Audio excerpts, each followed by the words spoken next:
Hello, everyone, and welcome to the tour of Italy of Baklava. It's a Massimo Dallamano. Yeah, that's the best name to say with an Italian accent, by the way. Massimo Dallamano. Massimo. So, yeah, that is the guy that we're going to be discussing tonight on this, the finale edition of the Tour of Italy. And I have a whole panel, a whole ton of people here. I did not realize there was that many Massimo Dallamano fans out there, but there apparently is. Like, and this guy, honestly, among like the people that, you know, your ordinary horror fan would know, is probably the lesser known of anybody that I've done in this series, I would think. So right. I'm excited about this because I don't think a lot of people know about this, and I'm hoping to turn some people on to some of these films. But before we get into the films, I want to introduce like the whole panel here, if I can. First up, two of the people from Eurocult and two of the greatest Giallo talkers that I know about. We've got Darren and Dirk. How you guys doing, man? I'm pretty good, man. What's going on? Not too bad, yeah. Excited about the Dallamano show, man. I can't believe we're doing a Dallamano show, but here we are. Beneath me, we've got the man himself. Needs no introduction, of course. Stuntman Mark. How you doing, man? I'm good, man. Can't wait to talk about some Dallamano. He doesn't get enough love, I feel like. Everybody's always talking about Argento and Fulci. Those guys are great, and you got your other lesser knowns like Lado and Vito. Like those guys too, but we gotta talk about Dallamano, man. Well, especially when we get into these first couple movies, no doubt. And in the middle square, which I think was the Florence Henderson square, is Chris C, the slasher dude. How you doing, man? Good. Thank you. It's an honor to be on here with all these great people, great channels. Dallamano, really, Darren talked to me about this. The only one I had seen is the first one I've ever seen is What Have They Done to Your Daughters? Realized about that trilogy of films that he did. He might have one of the best runs, film runs like ever. I mean, I know he got an Academy Award nod for one of his films. I know he was cinematographer for a Fistful of Dollars, I believe. He comes from that, he comes from that brand of people. I mean, this is great. Like watching Colt 38 and stuff like that. That's my first Policio Testi. Some of the best chases I've ever seen on cinema. We're talking about like stuff like Bullet, like French Connection. Yeah. Dude, there's no coming close to. How about that train sequence at the end? That's hilariously good. Amazing. Yeah. The chase with the motorcycles is top tier, like in anything. Yeah, it's really good. Great director. Too bad we lost him too soon. So. Yeah, and it is a shame. He only did I don't think he did 8 or 10 movies, something like that, maybe. Yeah, he did 11, but 11 director credits, but he did cinematography for 44 films. Yeah. I mean, we'll get into that part too, because that part is probably even more impressive than some of the directorial stuff that he did. Yeah, and then at the far right, of course, another man that needs no introduction, Phantasmat. How are you doing, man? I'm doing pretty well this weekend. Hope everyone else is doing good. Glad to be here. It's good to have you from West Virginia, from the great state of West Virginia. Right. West Virginia, as we call it. Yeah, that's right. You know, we got some Giallo fans here in West Virginia. So that's insane to think about, by the way. Like, I'm sure there is a percentage of Giallo fans in West Virginia and Kentucky, but that's crazy. I think the infection's spreading. I think it's coming on. You know. Yeah, I do too. I mean, I think that people are getting more into, like, as these companies release more of these titles and these big sets and stuff, I think people are getting more and more into this style of film, which is good. And it wasn't that way for a long time. But so what we're going to do, and you guys feel free to throw in anything that I may not have seen or that you guys, some of the others may not have seen, but the one that I definitely want to start with, I know this is 1972. And to give you a little bit of backstory before this, I think Chris alluded to this, that, you know, before he was a director of feature films, he was a cinematographer for some of the most famous Italian films that ever existed. Fistful of Dollars, For a Few Dollars More. Yeah. And I know there was like a lot more than that, but those are the two that, like, I know are pretty well known. He went under the pseudonym as Jack Dalmas.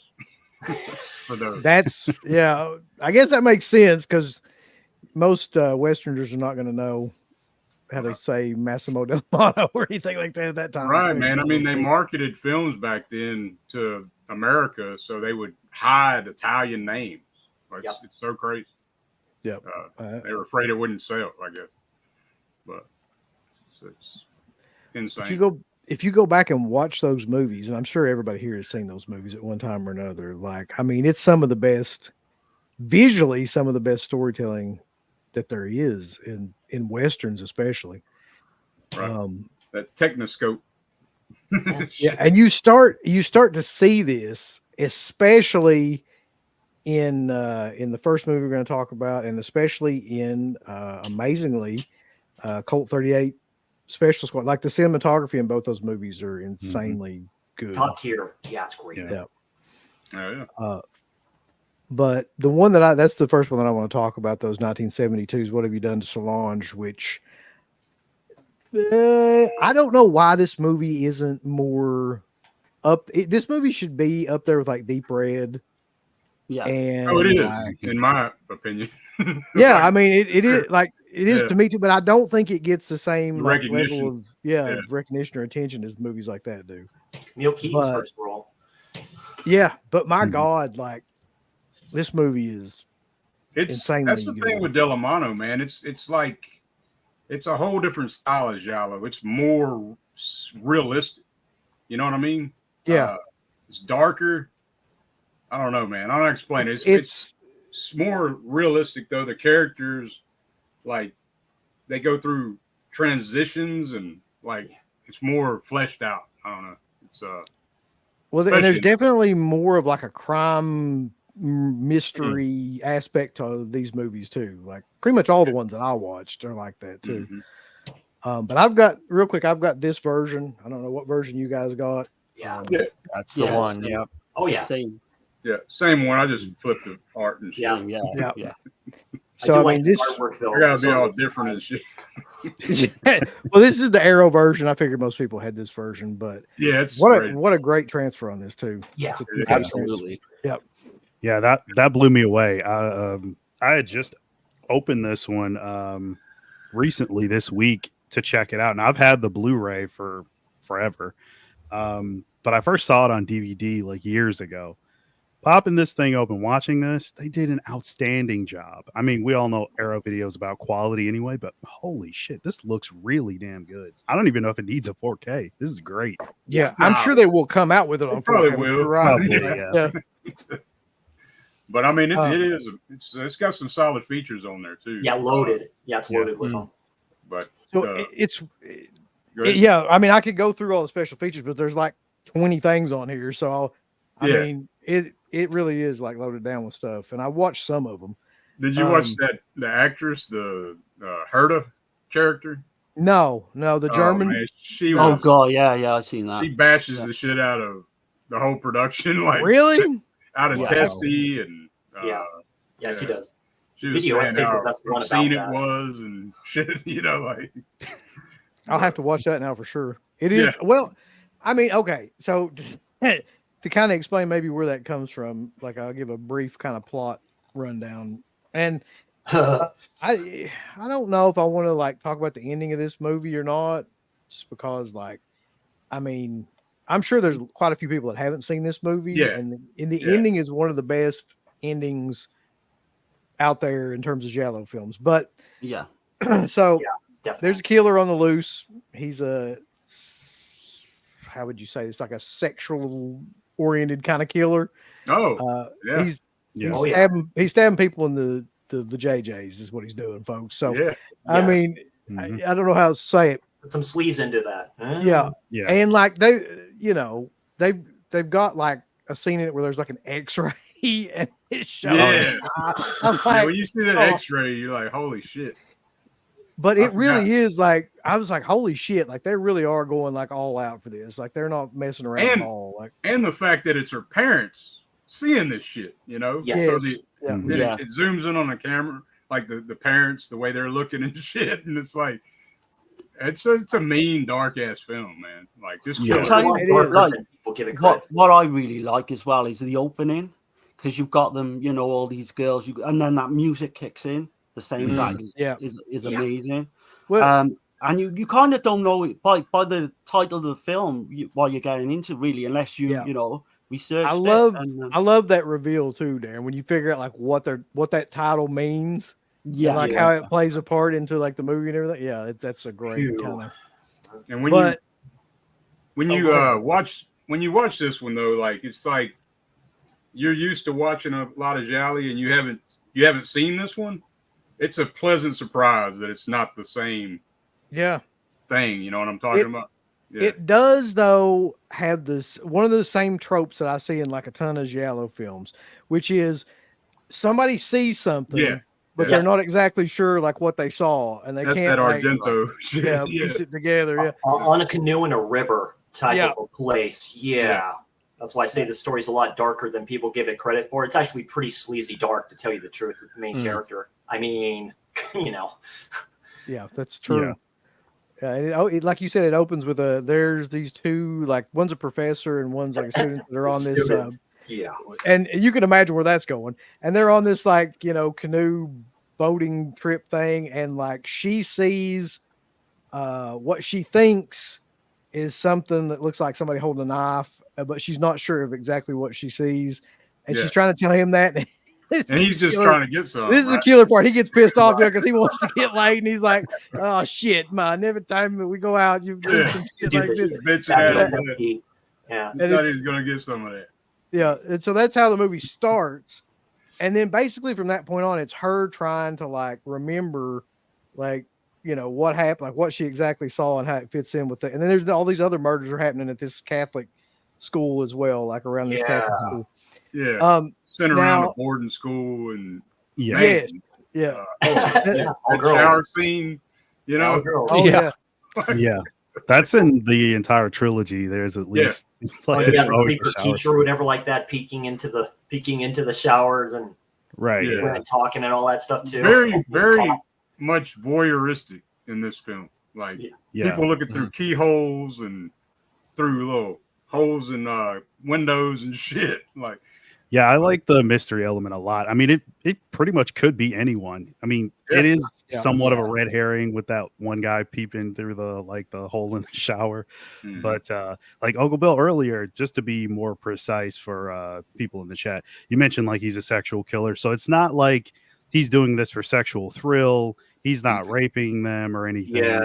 There's a bit more of a motive behind to why he's doing the clues in the title, mutilation.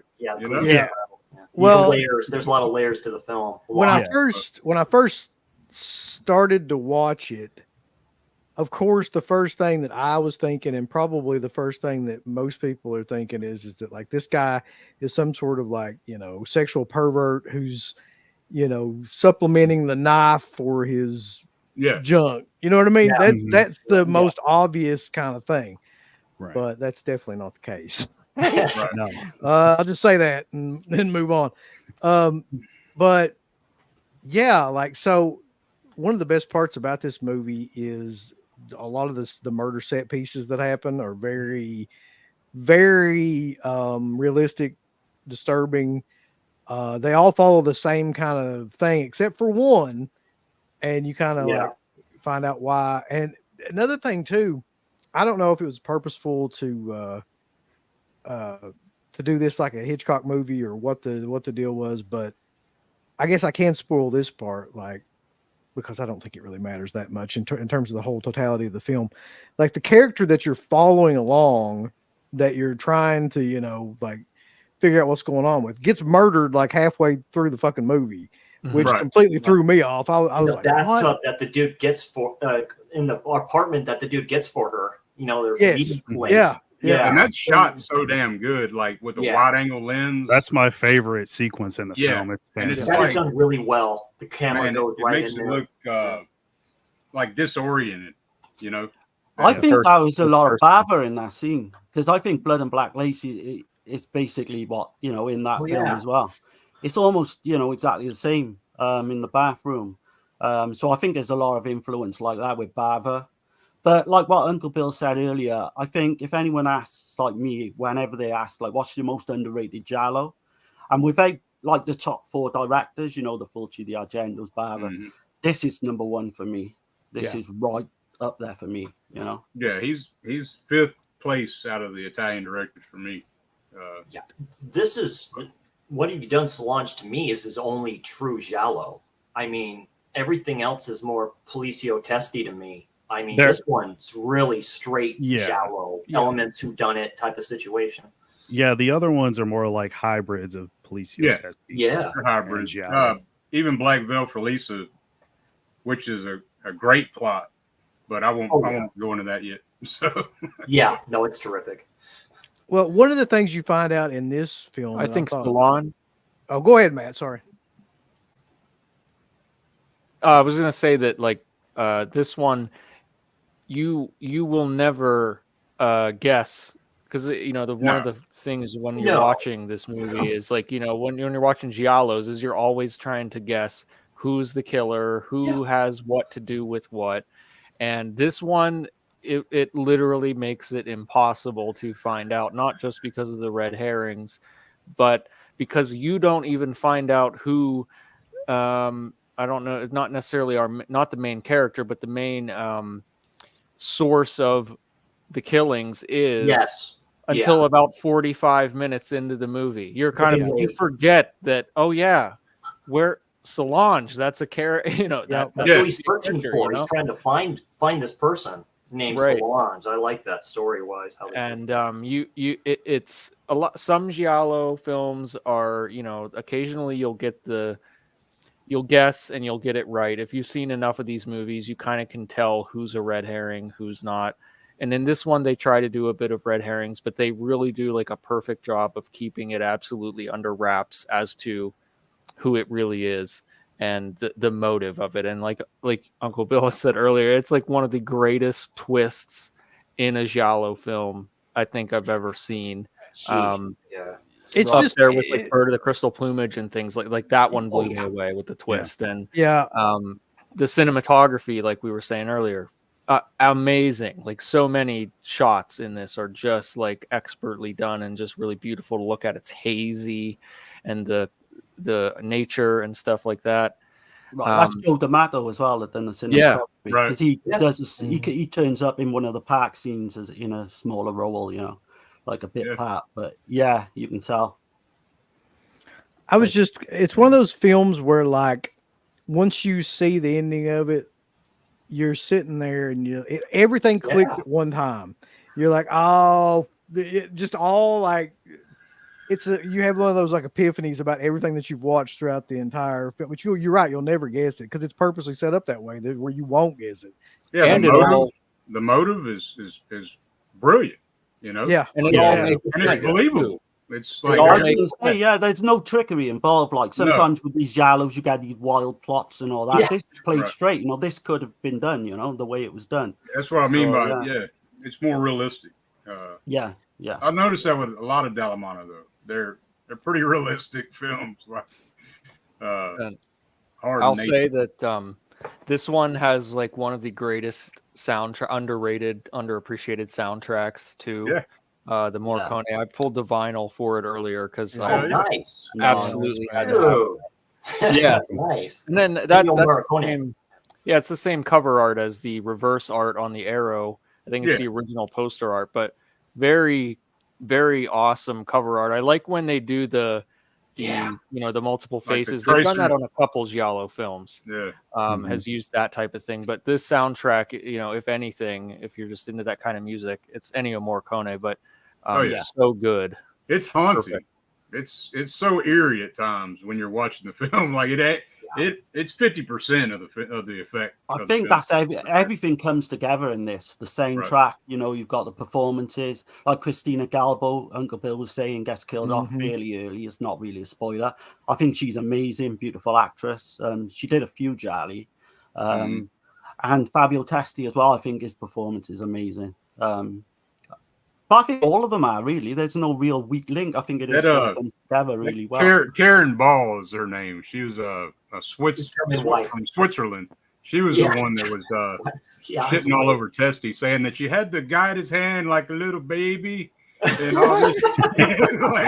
She talked mad shit on him, man. Like a little baby. But I think he's great in this. I really do. Yeah. So the deal with her character is pretty funny to me too, though, because this is I don't know how you feel about this, but Herta is basically like she's the professor's wife, and she is like a stone cold bitch like through the first half of the movie. Yeah, she is. And then when she like all of a sudden she's not behind him at all. Like in the beginning, she's like, oh, he probably did this shit. But then when she's like convinced that he didn't do it, or they convince her, through this evidence that he didn't do it, she teams up with him. She teams up with him, and they're the ones that like actually figure out what's going on. So she completely does like I don't think there's another Giallo like that where a cheating husband. Kirby cheating husband. Yeah. After the mistress dies, then the wife helps his ass. Well, the thing is, for some reason as well. Yeah. She like when she finds out that the girl was a virgin, that kind of changes everything. Yeah, she has that revelation on her face. She's like, she's like, yes, insane, because he's still cheating, obviously. That's really weird. That's really weird that she was a virgin, and he does that stuff with her and stuff like that. He's like, don't worry, I didn't do anything to her, I'm like, really though? Pretty naive to believe that. Yeah, you would have, I mean, you kind of get why he's stepping out on her. Like, at least at the beginning, when you see his wife, you're like, well, you know. Well, right. Yeah. But that's Herta. You leave her out. But you notice in the second half, once that character is killed off as well, in the second half of the film, she gets more beautiful, the wife. It also makes glamorous. Well, I guess I shouldn't say that, but it makes me think that something like about her. I'll just say that. I'll be vague about it, but right. You can probably figure it out. Yeah, what I'm saying. There's another aspect of this movie too that we haven't talked about, which is like how there's a cult. I don't know if you call it a cult necessarily. It's a clique. A clique. That's a good word for it. A secret club. Yeah. A secret club. Yeah. Yeah. Kind of like Dungeons and Dragons, but they screw people. The Green Pin Club, right? Yeah. The secret of the green pins. Yeah. So that's right. Yeah. Yeah, they're basically this clique of schoolgirls that all are together banging everybody. And like, I can't figure out how else to say it other than that. So that's just kind of the way that it is. And that's eventually like what solves the case, so to speak, is that they figure out that, a lot of these girls have been confiding in this priest and, they talk to this priest, and that's a big part of what does it. But the religious tones in there too, because it's a Catholic private school for girls. Yes. So it's that Catholic religious, keeping them, under tight wraps and making sure they don't misbehave, and yet they have this secret club on the side where they're, what is he, a dance teacher? He's a dance teacher there, isn't he? Yeah, like gym or something. Yeah, gym. Yeah, he's a gym teacher. Yeah. Which I mean, that follows through. Yeah. Every other gym teacher I've known. I'm like, bro. And the kills are they're some of the most sadistic, brutal kills in any giallo. Even without there's not a whole lot of gore involved. It's not like Fulci level gore, but the kills are just as depraved as very New York Ripper type stuff. You see more so the aftermath of everything. Very suggestive too. Like it puts it in your own mind. Like it shows you a glimpse of something, but then it's like, and then it goes, and then it flashes to something else. So you're like, oh shit.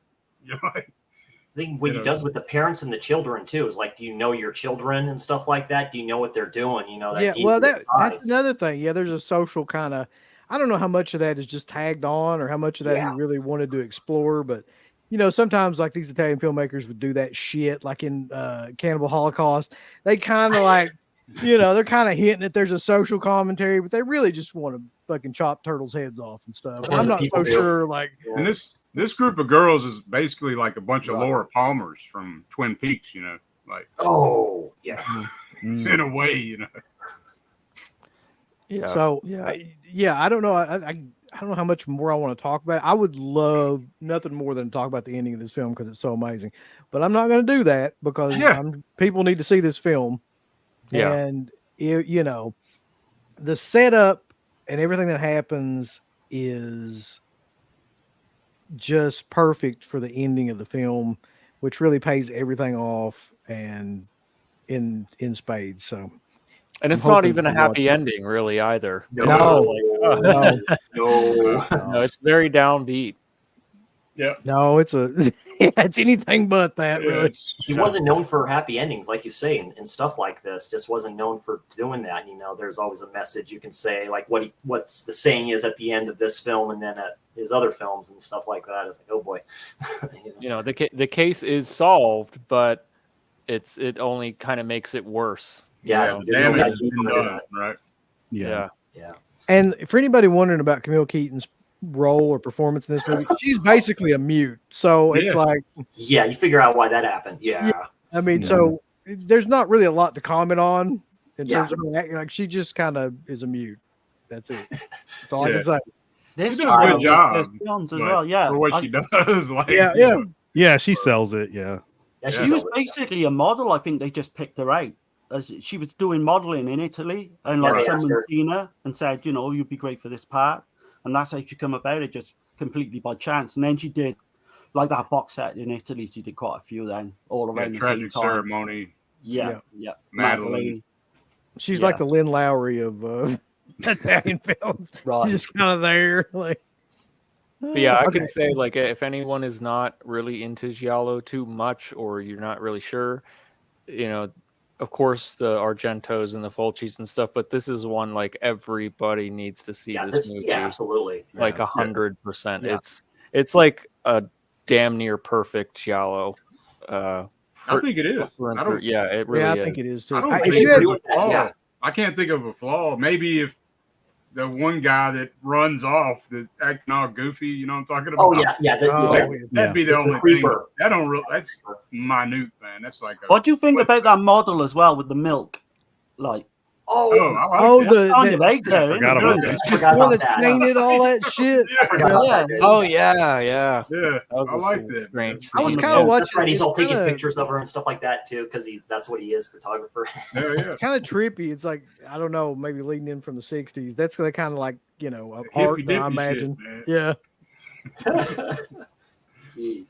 So let's read some comments here real quick because I've been neglectful to the comments. Manny's on here.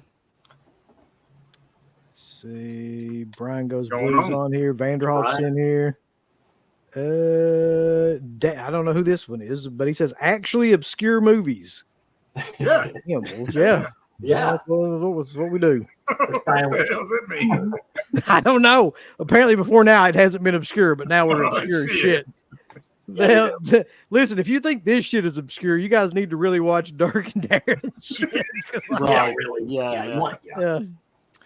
I wanted to mention real quick about the soundtrack. This is, if anyone's interested, this is the Music on Vinyl is the label called Music on Vinyl that put this out, and it sounds amazing. It's like on really good, like it's on orange vinyl. Oh, dude, that's cool. Yeah, so it's like very much worth owning if you're into records.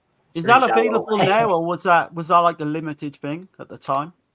It says I don't know. I got it, way after it had already been released, years after. So it just says deluxe limited edition. I don't know what the limitation is.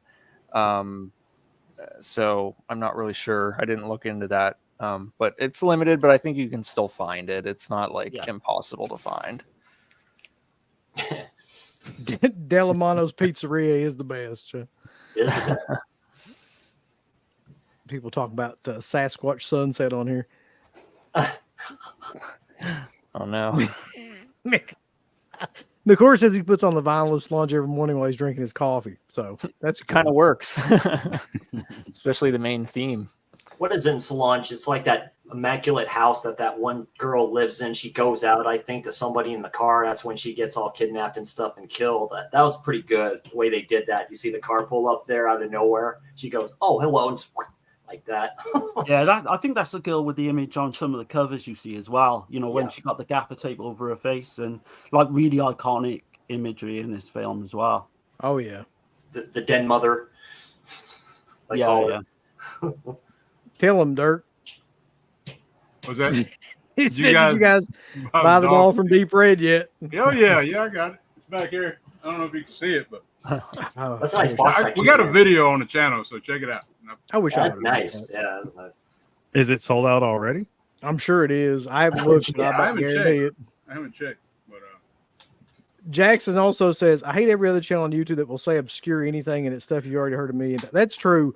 Like every time I run across somebody and they're like, "Here's like the 3 films I want you to see that you've never seen." It's like fucking, don't go in the woods. It's stuff that we've talked about like 20 years ago, and they're like, "Oh well, this is." I mean, this is not really obscure to Giallo fans. You know, if you're really into the genre. I'm just talking about in general. A lot of these channels that claim to like, we're going to show you the obscure horror movies, and it's shit like Sleepaway Camp. Yeah, Sleepaway Camp. Yeah, something.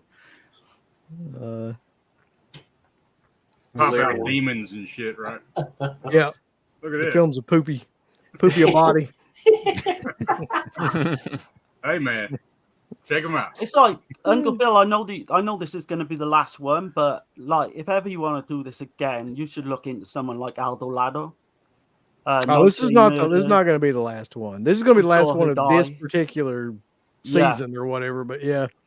I don't think you've seen Short Night of Glass Dolls, have you, Eva? No, I never have. Have you seen Delirium with Mickey Hargitay? Mariska Hargitay's dad? Dude. I've seen 2 different movies called Delirium, but they all run together in my mind. There's a lot of them. You're talking about the early 70s one? It's the trippiest thing I've ever seen. I did not know that was her father until Carlos Kelly, I think, is the director, but it's not to be confused with Lamberto Bava's. No, not at all. Right. Yeah. No. Yeah. I want to see a sleazy one and stuff like that. That one's way sleazy. You look here, Jacob. This ain't no snooze fest, babe. This is a fucking banger. If ever there was a banger, it actually. Oh man!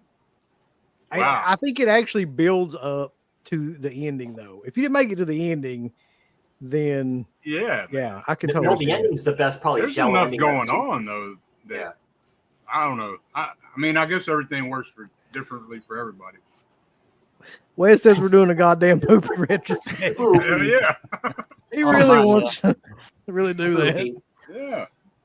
And Hates with the Laughing Windows is another I put in this category. Like, it's a one-off, just an amazing film. Probably on a par with this as well. So, yeah. So, DJ Mr. Joel says none of this stuff was around when I was coming up. Dario and both Babas were fancy at the time. Did grab OG Crystal Plumage on Vine around 90. It's crazy all the stuff. Nice. Yeah, people don't really realize, like, back even when we started doing this show, like the majority of this shit was you couldn't find any of this, especially Giallos and stuff like that. Like you weren't finding any of that stuff. And if you did, it was like Blue Underground. That was pretty much the only company that was doing anything. That's where I got all my schooling was from Blue Underground. I mean, all those DVDs that they were putting out back then, I still have all of them.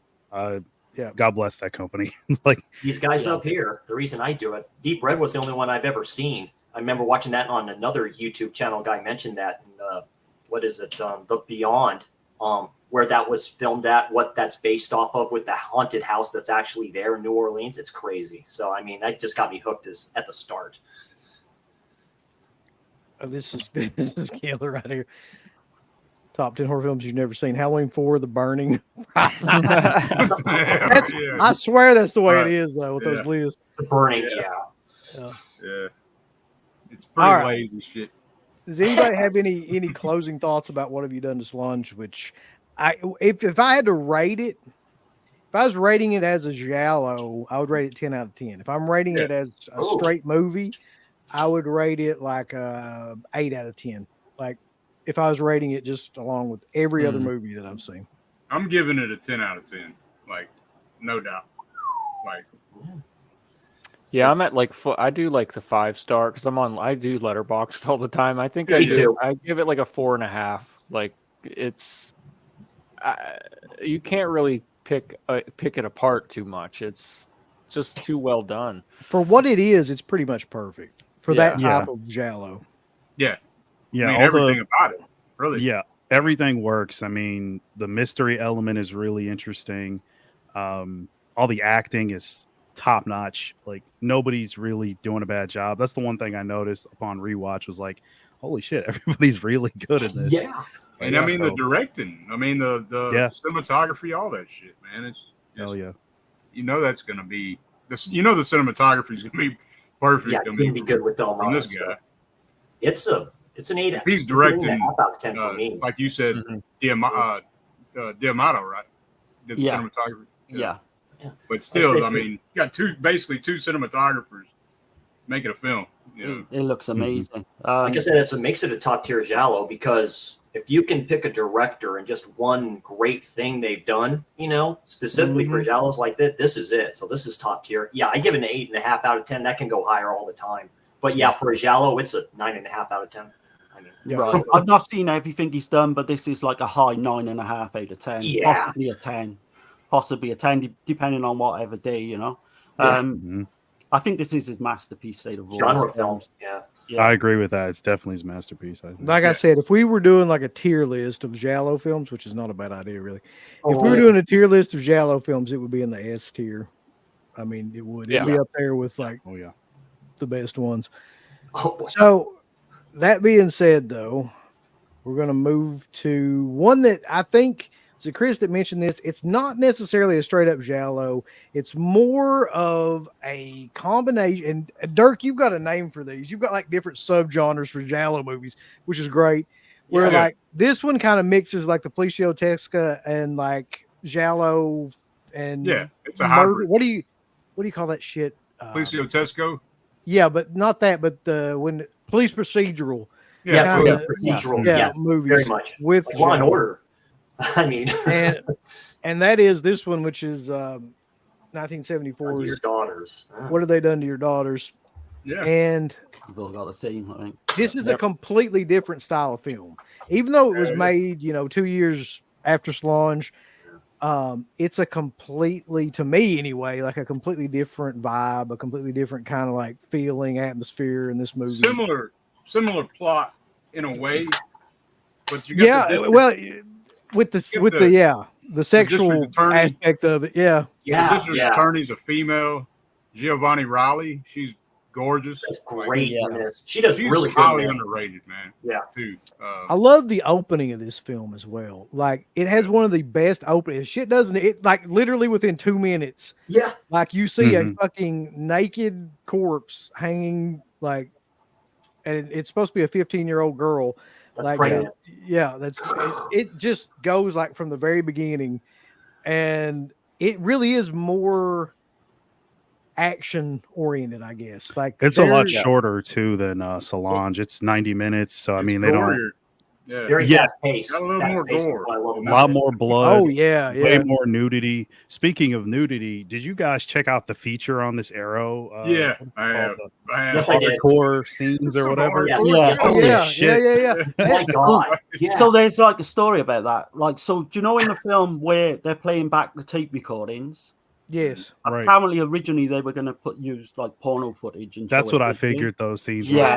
So okay, real quick, just so people that don't know. So there's a whole plot line in this film where like a lot of the crime, or the not crimes, but the sexual kind of things that have been, I guess they are crimes, that have been going on with these girls have been recorded. And I guess like part of the thing about this is that, like you said, they were going to put like hardcore porn almost scenes into this, and that's like a special feature on the Arrow. And I was like, what? When I saw that on there, I was like, what the fuck are they talking about? And then I watched it, and I was like, oh, that's what they're talking about. But those scenes are really nasty and grimy as well. They're not. They're very. Yeah. I mean, it's kind of hard to watch because that one dude's got like a dildo mask on. Yeah, man. Like, it's not that's like the party. Yeah, that party or whatever they're doing. Yeah. I was like, holy shit. It's not like something on Pornhub you put on nowadays. Really disturbing. It really reminds me. It had fur on it. I was like, what the fuck is that? Right. Yeah. But the one part about this movie that absolutely, like, I don't know, sticks with me more than anything is that fucking song, man. Oh. Yeah. But they did that with, like, if you notice, they do it with kids' voices as well. Yeah. Kind of makes it even more creepy because you've got the female voices, the kids singing like. Yeah, that's like through the whole thing. That'll just kick in all of a sudden, like I don't know. And I'm just like, it gets stuck in my head, man. I'll just be going around the house singing that shit. And it's the most annoying like the opening thing. as well is almost exactly the same as Solange because even though they're not on bikes, you see the girls walking, and it's kind of the same thing because that theme kicks in as well. Yeah. I love the build up to the thing. There's like an under like line, like which I think is like violin or something that is always kind of playing in the background, and then that's the hook that sometimes comes in. Like so you'll hear that like underneath a lot of the stuff that's going on. You'll hear like that little like little violin part playing, and then like that hook will come in. It's a great hook, man. I gotta say, like it's like one of the better like soundtrack scores. Cipriani, right? Like, Cipriani. Who did it? Stelvio Cipriani. You can tell as well. They're totally different. Like obviously the Morricone score in the first one. Yeah, it's definitely nothing like that. No. Right. I loved it though. I thought that was a great score, an idea for a score anyway. This one though is like there's really no resolve at the end.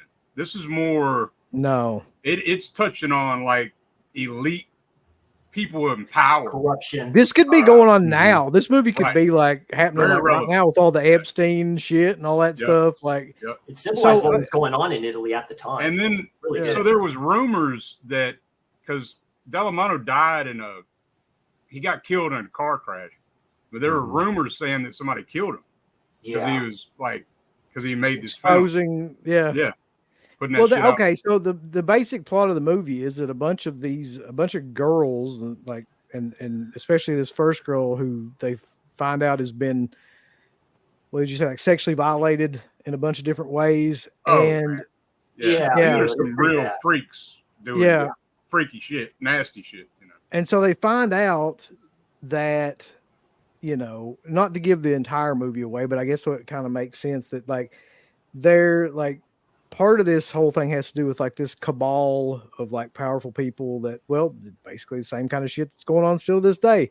Yeah. And one dude in particular, who is kind of like the assassin that's driving around on this motorcycle with what appears to be, I don't know, like a meat cleaver / machete,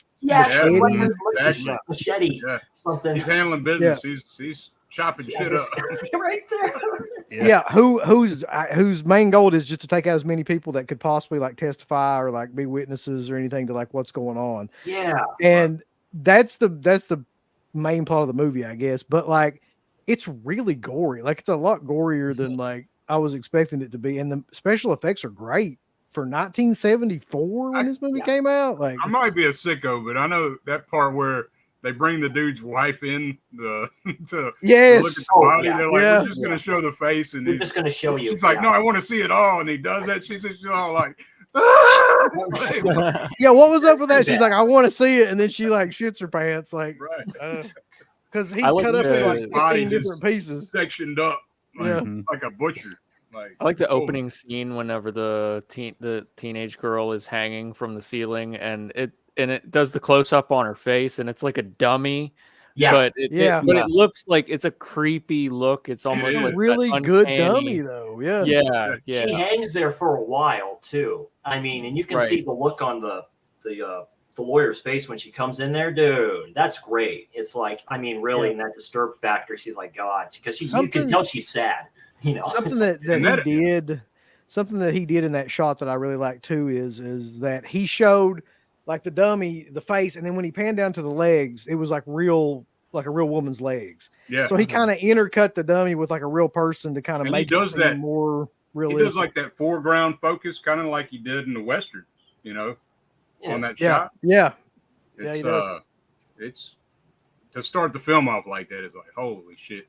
Like, what about the guy who's got like the photographs of her hanging there? He's like, oh, that just happened to be there. Dude, Right. shady suckers, man. Yeah. Yeah. One of the coolest killers. This is one of the few. It's not, like you said. It's not like a few. It's not exactly 100% giallo. It's more of a giallo hybrid with the Poliziottessi type and Eurocrime type thing. But one of the coolest killers in any of the movies too, because it's one of the few where you actually see the full person. In a lot of the movies, it's a shadowy figure. What they're doing. Yeah. It's like the updated or whatever. version, right? Because he's in the biker outfit. Right. You're seeing the entire body of the killer and their leather suit and the helmet that covers and obscures their entire face. Yeah, makes sense. It's like a very sleek, cool look. And he can get away at ease. The police officer chasing him and just puts his hand across there, and he just takes the cleaver, whack. Yeah, that's a great scene. Yeah. Listen, my favorite scene though, because it really doesn't it doesn't match up, but it's fucking great. Is where the guy gets out of the car, and he's in the underground parking garage, and he's chasing after the woman, and the guy gets out of the car. I can't remember who the guy was now exactly, but he gets out of the car to try to stop him, and he comes up by that cleaver, whacks him in the head. He whacks him in the head, but blood squirts out of his neck. It looks so great. It's that goofy, whole but it thing looks is great. amazing. Hacking hands off and shit. The dude that turns the light on, Yeah, but the whole underground car park scene is amazing. Oh, it's great. Giovanni Raleigh sells it too. I mean the whole Casanelli, I think, is one of his best films I've seen as well. And listening to that audio, that's some creepy ass shit. Yeah, Inspector Silvestri.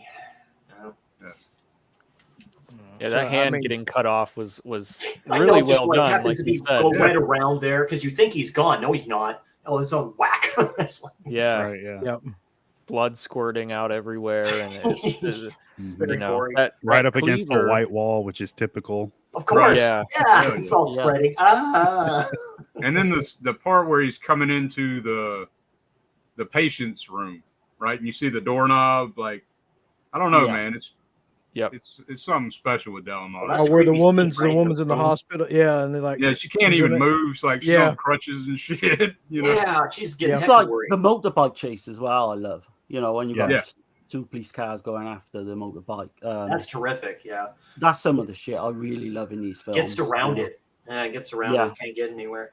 Well, I think we were mentioning the parking garage scene, the exclamation point to all of that, cat and mouse in there was the she's caught in the elevator. The guy the killer gets interrupted, and he just throws the meat cleaver, gets stuck in the wall, right an inch from her face. From her. Yeah, that's right. That's right. Well, I was trying to figure out why the frig did he care about that one guy? He already killed the guy that got out of the car. Why didn't he just kill that guy too and go back and try to kill her? He just runs off. He should have killed him, damage, right? I guess. Yeah, and to save the DA, I don't know. He's like, and he just throws it perfectly into the elevator part there. Yeah. It's like he's just completely ramped up the violence for this one compared to Solange is more of like you say a slower type film. Yeah, this is kind of subtle with the gore and that, but this one is full on slasher mode. I think. I was going to say this borders on a slasher film. It could be classified as that, really, with him anyway. But there's a lot of stuff going on in it. I love the look of the killer, the whole motorcycle leather, head, the helmet thing with the giant cleaver. That's such a great look. And I don't like this movie as much as I do Solange. I don't know why. No. It doesn't have the surprise or the kind of, doesn't pull everything together like the other way. It just kind of ends the way that it ends. Yeah, I mean, it does lack a bit of the elegance, I guess, of Solange. The style. This is it's very gritty. I'll say this: when he's listening to the tapes, when he's like sitting back there, right, listening to this piece of garbage. You find out who that piece of garbage is, talking to these girls and all this other stuff. Because was it that one scene? They take that one girl into custody and she can give two shits about it. She's like, whatever, Then she starts telling them what's going on. I'm like, dude, this is bad. It's like, it's really bad. Reminds me a lot of Clue, to tell you the truth, with the whole little tape recorder there and what the prostitute's saying to whoever. I'm like, dude, that's really good. Yeah, it's a pretty good like murder mystery kind of thing, or not murder mystery, but criminal procedure kind of thriller film. Who do you prefer more though, like Casanelli or Fabio Testi? Like the two male leads. They're kind of different. They're really kind of different how they do their acting and stuff. I like Casanelli. It's hard to top Testi, I think, in Solange, but I love them for both different reasons. Like, and that guy's got like the director as well. A really a horrible thing happened to him. He was doing Hands of Steel with Sergio Martino in 1985, I think. And they had this massive helicopter crash and he died. And John Saxon would have been on there with him. Exactly. So I mean, Casanelli could have gone on and conquered America. I think he was that good of an actor. So it was like, devastating. Right. Casanelli and Raleigh had that good relationship between the two. I like that, with detective and lawyer and all this other stuff too, trying to put the case together. I really like that. That's the first time I've seen it in anything. And she's not your typical damsel in distress kind of deal. No, she's not. No, she freaks out in that car garage, but I think any female would. But she kind of gathers herself and shit. She comes back. I don't know. I kind of dug it. She's got like an age to her, hasn't she? Yeah. I thought she was dead for sure. Like when I was first watching it, there's no way. There's no way she's making it out of this. But yeah. So overall, I mean, I'm trying to think of how I would recommend this movie or what I would give this movie. I mean, I've heard people say they like it more than Salon. I have too. Even in this chat, there's been people say that. But I'm not one of those people. Just my own opinion. But I will say that I really appreciate the special effects makeup and the gore in this film because I think it's really good for that time period. I think that a lot of the set pieces are done really well in this film too. I'd probably give it a 7 out of 10. Me too. Yep. Yeah, I'm like a 7 and probably maybe 7.5. That's originally why I gave it a strong 7 out of 10, just because of the creep factor. That's what I literally put in my notes. I'm like, there's a very seediness to it and stuff like that. Like a lot of dark themes to this. I'm like going, dang, you can't, And then the message at the end I do like because it's a true message.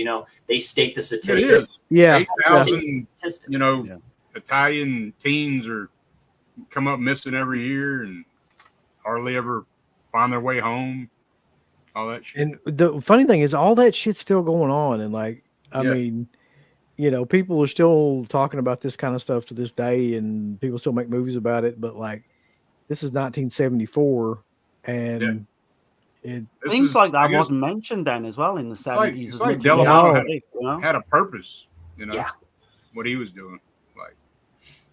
But this is this started off as a 7 for me, the first couple of watches, and I've been watching it out quite a long time. But it kind of went up a bit for me, so I would give it an 8.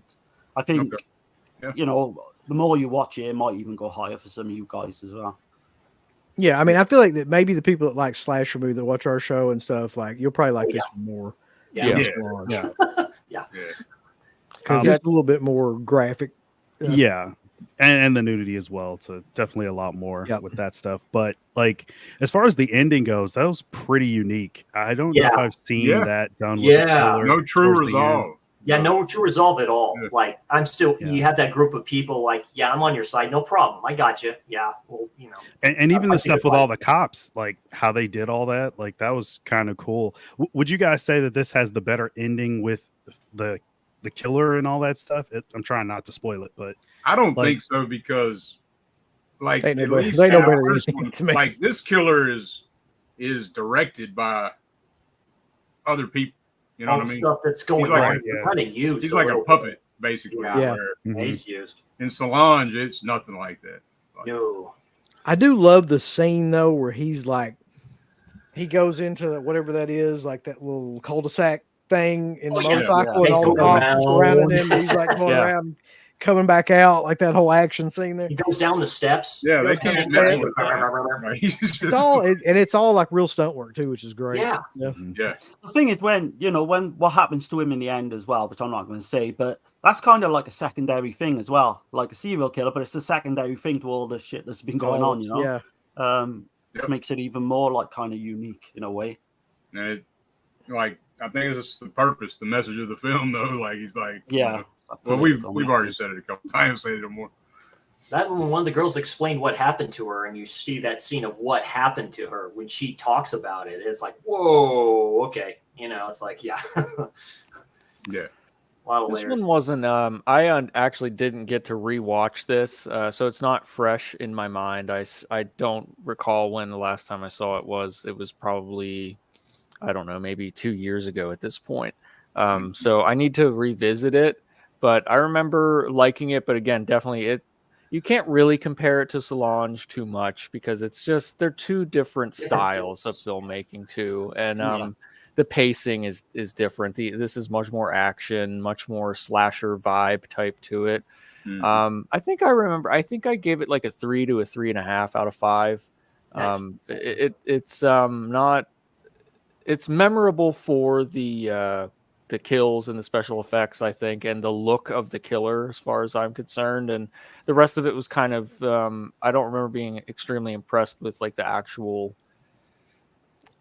just the pacing was a bit slow, I thought, from what I remember. I need to, like I said, I need to revisit it again. But the kills, the look of the killer and everything like that, and the special effects was like the standout for me. But I need to revisit it so it's like fresh in my mind and I can see if I feel the same as I did when I saw it last. Right, so this is like part 2, like of an official trilogy. So I know Dirk has seen Red Rings of Fear, but any of you other guys seen Red Rings of Fear? I have, yeah. I have not. In the same vein. And that one, that reveal, you'll never guess that one. No, not in the fucking million years. Right. That's another underrated one. Yeah. Yeah. Highly recommend that one though. Yeah. It's called what the hell is it called? Red Rings of Fear. It's Red Rings of Fear, but Enigma it's Rostov. Yeah, that one right there. That's the third part of the Schoolgirls in Peril trilogy. Right, which he did not direct. No, he wrote. He co-wrote. Alberto Negrin, I think, directed it because he obviously died in a car crash under like mysterious. Yeah, somebody killed him. No, I mean that's what I heard. But yeah, if you put the two films together and the fact that he was going to go on and do another one, like it's basically saying what's going on in the world at the time. Then you can see why it's not far-fetched to think that maybe he was killed. I don't know, I've not really looked into like the investigation or anything, but it's out there though, isn't it, on the internet? It's a freak car crash that happened. No. Yeah, very close to like the end of production. Well, I guess they were already wrapped and done with the cult movie. Like that was done, and then like he just dies. Yeah, and, it was released a few months after he passed, like 4 months after he passed. That's crazy. Yeah. But I mean, his DNA is like all the way in Red Rings. Like you can totally see it. There's so many like little trademarks. Like the plot is very close to what have they done to your daughters, and then like even the little white kitten pops up in there again. He's even got Fabio Testi as well, which is, Fabio Testi interrogating somebody on a roller coaster. More shower scenes. Like it's I don't know if you know Jack Taylor, the creepy school teacher in Pieces. He's in it as well. And then what happens is Fabio Testi's character takes him up on a roller coaster. And that is interrogating him, and it's one of the best scenes I've ever seen. Natural father, the priest. I mean, the way it starts too. There's a girl wrapped in plastic, just like is that Laura Palmer, Twin Peaks? Yeah. And she's been killed with some kind of blunt object, with JJ, right? Mm-hmm. So it's always we got the some way more of that vagina mutilation going on. It also has Steve just woke up out of his bed, out of the like dead sleep. The Undertaker. He's like in his bed. It also has special features on Fausta this Belli disc in it. talks about his films and talks about those three in particular. So they do talk about them. Yeah. Yeah, Fausta Belli yeah, pops up. Yeah, she's Special in Psychic, features in that Phenomena. Jesus. Yeah. Yeah. Let's see what we got here in terms of the chat real quick. Yeah. The graphic description of the girl's sexual degradation by the cops really sets the tone. Yeah. And Jackson Jack also says, you just described what you see at the beginning of the movie and Steve's ears perked up.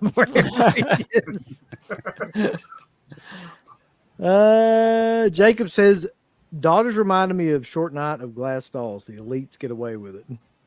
Yeah, in that way. Yeah, for sure. Yep. And it says the killer from Strip Nude for Your Killer had a similar get-up. Yeah, it's part of that Giallo Essentials set. The yellow set literally comes with Corso, What Have They Done, and then that's Strip Nude for Your Killer. Yeah. I think that was like a year. That's a very sleazy one. If y'all have never seen it is. With Strip Nude for Your Killer. I mean, yeah, the ending to that as well. That's my favorite set. That's my favorite set. That's a banger, dude. You can't beat those in there. Yeah. Strip Nude for Your Killer is way too sexual for me. Like it's like, oh, come on. Look, man, like I like up to a point, but that's just like fucking. That's basically a porn. You don't like it's like a softcore porn. The doing this on the female did earlier. That ending is like just ate there, and it's really like it's the end. It's like, I was like watching that, and I was like, "What the fuck?" Not there. Please don't do that. Let's see. Yeah. Can't be which finish though. My goodness. Genuinely disturbing stuff. Jake says it's a 9 out of 10 for him. Yeah, he's talking about daughters. Yeah, a lot of people put it over Solange, but we should do a Giallo tier list. That would be a good idea. That would be a good idea actually to be. Wow, that's a lot. What did I think of that to be like the finale? That'd have been killer. But have everybody on here. You'd have to limit it to so many because there's 200 like the zombie one. Yeah, I mean, well, we have 72 zombie films. So yeah, dude. You could have like 50 Giallo films. I was surprised you put the Beyond on there because I didn't consider that a zombie film, but they are undead, I guess you can say. So.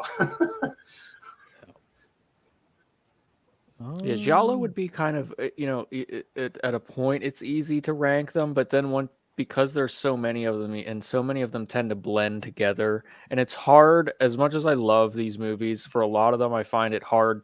The longer you go without seeing it, the harder it is to remember the actual character details and things like that, because they're so many characters. Yeah, it's too many. It's a lot of characters, and it's like just how would you rank this? Right?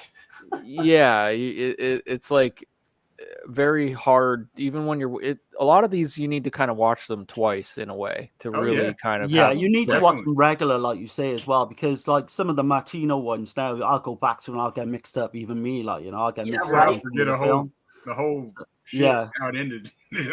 Right. There's some of them. There's some. I don't know what subgenre you would consider this, Dirk, but like there's some of them that I've noticed that are very like Lizard in a Woman's Skin, very fantasy oriented, where it's almost where there's very little like shit that's connected to reality, and to try to remember all the stuff that happens in those movies is almost impossible because it's so like out there. Knife Plus Heart, you could put to that. What is it? The Strangler, I think it is, which is a French film.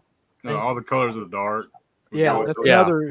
Like, that's a perfect double feature, like Lizard, All the Colors of the Dark. Yeah. If you want to just trip acid, right. Freak yourself out. Acid jelly, right?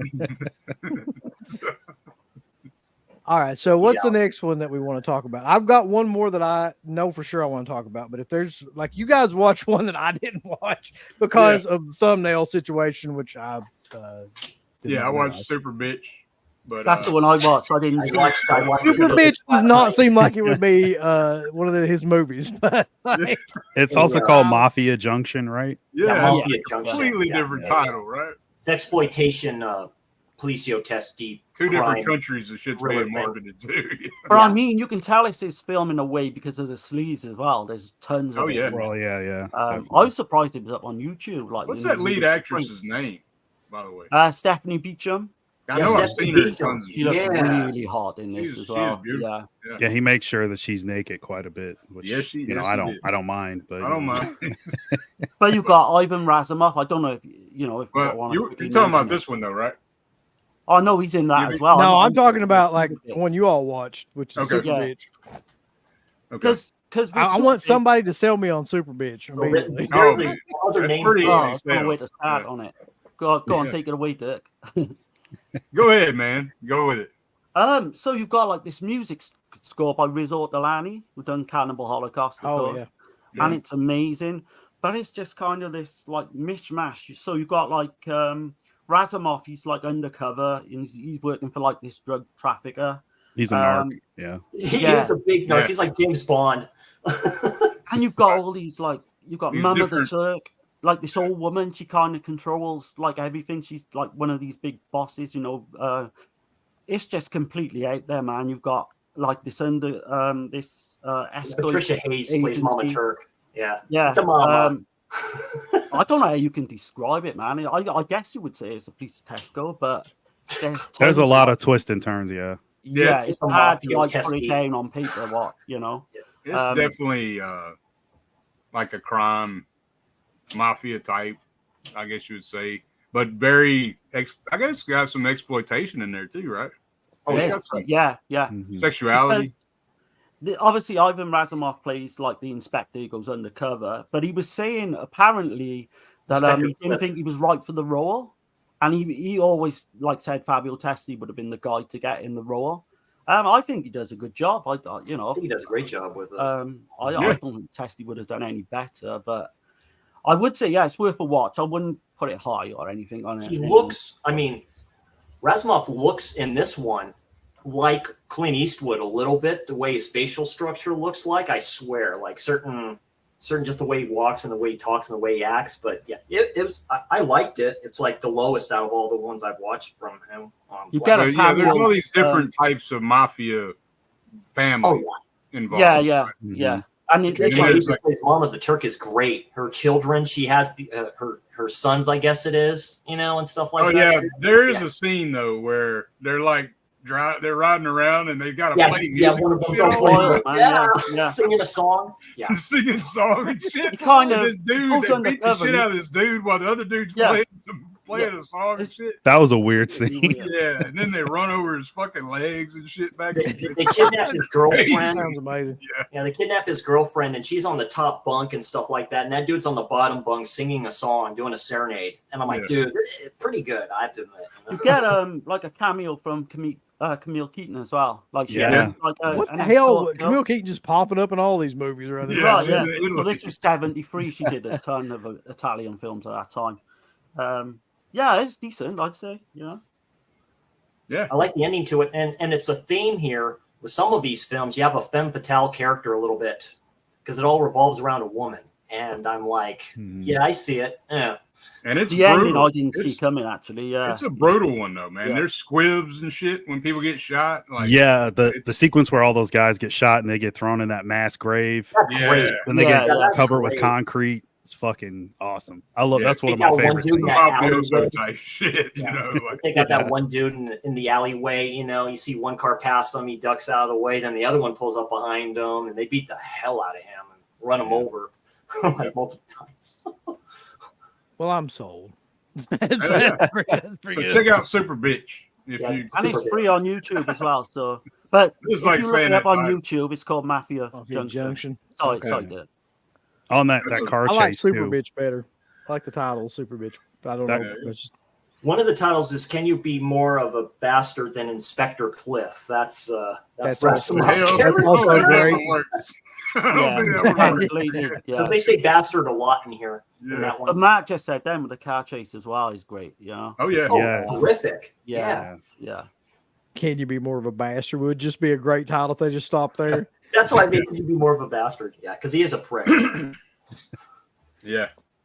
And there's like an escort service kind of deal. And plenty of nudity for all the people interested in that kind of thing. Yeah, but I've heard Cult 38. Like, obviously, some of you guys have seen Cult 38, like Uncle is going to talk about. But I've heard that is the better one. Yes, definitely. Oh, I love Cult 38. Love it. Cult's great. That's a good transition then into this movie, which I had never seen until earlier today. And what a fucking movie, man! You know what I immediately thought when I saw? I don't know if this is true or not. This is just what I immediately thought. I was like, this is where they got the idea for Magnum Force. Like, that's immediately what came to my mind, because I'm like, they put it's the same plot basically. Like, they put together it's a little bit different, but in Magnum Force, there's like this group of cops that are all together and they all use like magnums, like same as Dirty Harry. In this one, they get together this group of cops who all use like 38 Colts. 38 specials, 38 special Colts, and like they're but it's a little bit different in and of the fact that like they're assembled to kind of, and I think the guy says like have a little bit more leeway, quote unquote, to do things to people, like with what they're doing, with what they can actually get away with. And in the beginning, the detective who is trying to bust like this crime syndicate, who's Inspector Bonnie, who's led by the syndicate is led by, what's the guy's name? Not the actual actor's name, but the guy. He calls himself the Black Angel. He's like in a. Are you talking about Razumov? Razumov's character, Black Angel. Okay, and he's trying to like get at this guy, but his gun jams, and he can't like shoot him, and so that's kind of what like begins the whole thing with the 38 special. Literally just comes up to the place wherever they're all hid out, right? You see the inspector and you see an officer right in front of him. Boom, that's it. I'm like, oh, okay, here we go. Just automatically he's dead. Move man, it's brutal, man. Bombings going off and shit, and people like just babies and shit dead. Like you're like, going that down was the crazy. screen. Damn. You know? Right, that's hard to tell too. It's like, I haven't seen it obviously, but I read about it. I was reading up on it in one of my books, and it said 4 years later in real life, you know, there was a mass like bombing in Italy, almost exactly the same as that. You know, that kind of shit was going on over there, man. Yeah, those are brutal scenes in that. That's really good. Like the aftermath scenes they show from that. I'm like, dang, dude, that's like. Yeah, I never expected like infant death. Like that's not something I'm ever looking forward to. That's something that's movie, usually exclusive to Cat 3. One of his cohorts' girlfriend. They don't hold back over there though. Like, you know what I mean? They're not gonna hold back. No, thanks to Air 4444, I've seen more infant death in the last month than I've seen like my entire life in films. Well, it's the like Dirk. It's a bombing similar to like the scene in Caliber 9, because I've read that as well. It's kind of got that same vibe. I would say it's darker than that. It's way darker to me. It is Caliber 9. Unsold now, like So, but it only really like opens up like what happens next, which is fucking Razumov. What's his name? Is his name Razumov? Razumov. He's got to be the best. Yeah, he's the best bad guy. You know, he goes to the detective's house and he makes a phone call after this too, which has got like one of the greatest lines in it ever. But like he goes to the detective's house and his son's out playing on the steps. Yeah, playing guns with the kid. Yeah, playing guns with the kid. Yeah, with his neighbor. Yeah, and he like drops the gun and Roswell gives him the gun back, and then he like runs into the house where his mother is. When he opens up the door to where his mother is, Roswell just shoots his mom like right in front of the kid. Yeah. And then he calls him and he says something like, "Heroes don't have the luxury of having families." That's what he says. Yeah. And then like just hangs the phone up. And then that guy like races over there, but it's too late and everything. It's a great revenge thing for taking out his partner, because his partner wasn't able to his brother, wasn't it? Wasn't it his brother? The brother, was the partner. Yeah. So like, and that whole sequence sets up like them setting up the special Colt 38 squad. And they set them up basically to take out all these different people. But here's the weird part to me, and I still am not clear on why this is in this movie, and maybe somebody knows something about it that I missed. Why the fuck did they have them only shoot people in the legs? Yeah, like, that was the big thing in this movie. Is that they got like they're shooting people in the head and in the chest all the time. But like the inspector or the head like guy or whatever, the chief gets pissed off because he's like, yeah, when that happens, he's like, I told you only shoot them in the legs. It's like, what are you talking about? Like, well, one of them actually does that in a chase scene, where he's he actually shoots him, but it's like, oh, get me for that, dude. And the inspector gets all pissed off at him.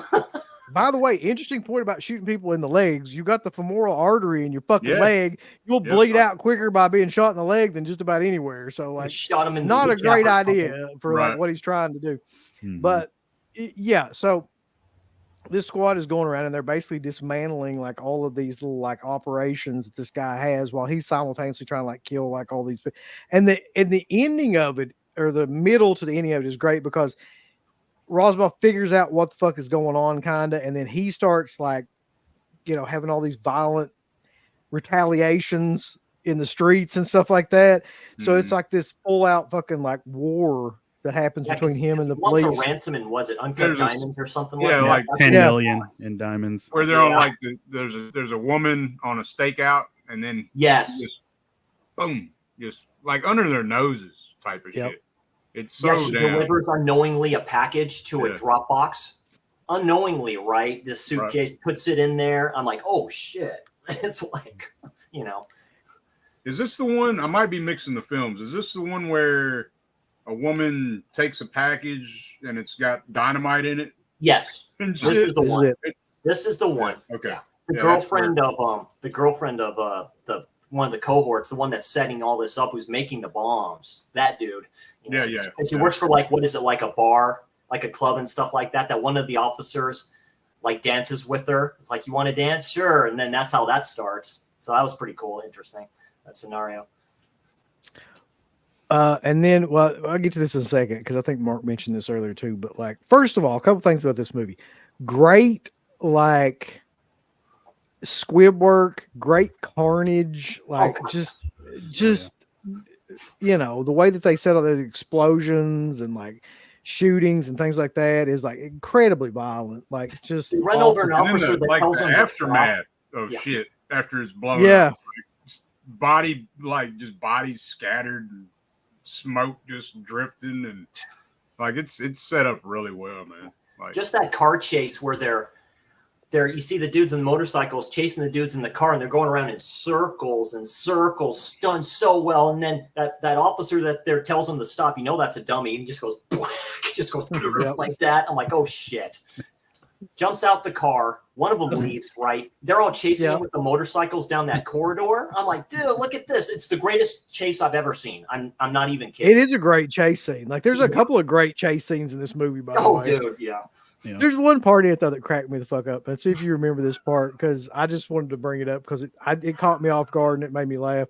So there's a scene where like one of the guys is like trying to get away, and he like is getting ready to get out of sight, and he jumps over a guardrail, and the guy shoots him, and then you just hear that's right. You don't ever see him again, but you just assume he's dead. Like, like you say, just the shootouts, just waiting for the dude to say. Yeah, I didn't get this. Like, this didn't have my undivided attention. This one didn't, so I'm gonna have to check it out again. But like I say, the shootouts are great. Just everything, really, man, just done perfectly, really. I've been kind of quiet on this one because I kind of dropped the ball. I didn't see this one.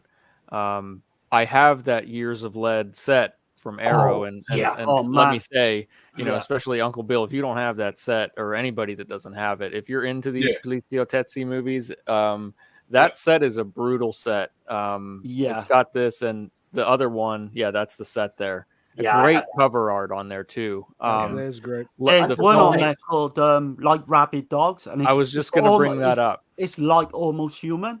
It's not quite as good, but it's not far away. It's and brutal as shit. As well. Have you seen that, Matt? Yeah. Like Rabid Dogs is very brutal. Yeah, it's I saw it once and it left an impression on me for sure. Yeah. Did you see the Joe Dallamano one? The one called Savage Free, and it's like these three hooligans. They're working like normal jobs. Oh, really? I didn't know about that one. Yeah, they're basically working normal jobs during the day, but then they like go on these crime sprees. I've seen 3 in that set. Obviously not Cult 38. Right. I highly recommend the other 3. Rabid Dog, like Rabid Dogs, is basically like almost human to me. Nice, very nice. Yeah, it is. Yeah, very So, well. Yeah, worth that's on this watching. one, right? The like Rabid Dogs. Yeah, it's a double disc. Yeah, it's got the same movie on the same. Yeah, that's an awesome cover, dude. I don't know why they did that. Mind putting two, you know. It's and like then this other one I haven't seen. This doesn't happen. I haven't dug into none of these, but that one's a good one as well. I have seen that one. The case is happily resolved. Yeah.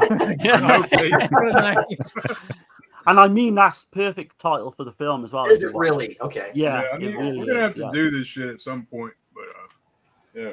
With that one, I don't want to give too much away, but with that one, this guy stumbles upon this this killer, and then this killer basically turns it all 180 and blames this guy.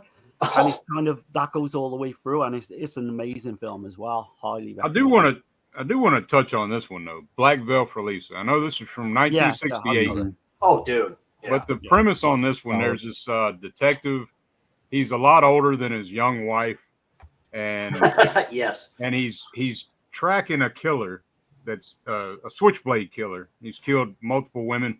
Yeah. Well, he catches him, and instead of taking him in, he's trying to convince him to kill his wife. Kill his wife? That's paranoid. Yeah. Yeah, John Mills. Yeah, Black Veil for Lisa. John Mills as well, yeah.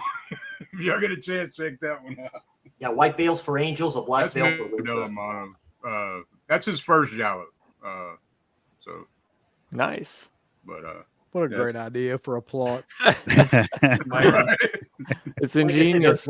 That one motorcycle scene too in Colt 38 where they're chasing that one dude down up those hills and all that stuff too. Oh, yeah. He stops and he has the high ground. Really, dude, that's great. That's great. They totally. I'm like, dude, this is great. Just great shootouts. Yeah, you mentioned to the dude because he kidnaps this kid, puts him in the car, which is a good interaction between him. Is like, don't worry, I'm going to let you go. We're just going to the plane. And then the detective gets a car and flipping the most coolest way to like catch up with this dude, just hopping on a train, going down. It's the greatest choreography I've ever seen. It's like, really that was a fantastic stunt. That blew me away. I mean, I don't know if I've seen anything like that done practically. Even has today. Nothing on this shit. Nothing. Yeah, dude. Yeah. I mean that everything stunt real practical shit. Yeah. That stunt was just. I mean, I couldn't put it over enough. That was really, really cool. And then the scene just keeps going. Like it doesn't even stop. They don't cut to anything else. It just keeps going once the car jumps off the train. All the inspector trying to intercept Razumov at the airport. I was like, oh man, I couldn't. I was like so excited. I was like, I got to see what happens here. This is fucking great. Yeah, the car's not totaled. You know. I'm still trying to see. I've been trying to find this. I mean, I don't even know if there's a good release of it. The Night Child. It's got Nicoletti Elmi, right? Yeah. In it, yeah. It's like a demon, like a evil child movie that he did. It's called something. The Medallion as well. Yeah, the Cursed Medallion. Cursed Medallion. Yeah. That's it. Yeah. But also the Night Child, 1975. I'm trying to track that one down. And then there's another one called Bullets Don't Argue. They don't. Great name. That might be one of the best titles I've ever heard. Yeah, that's right.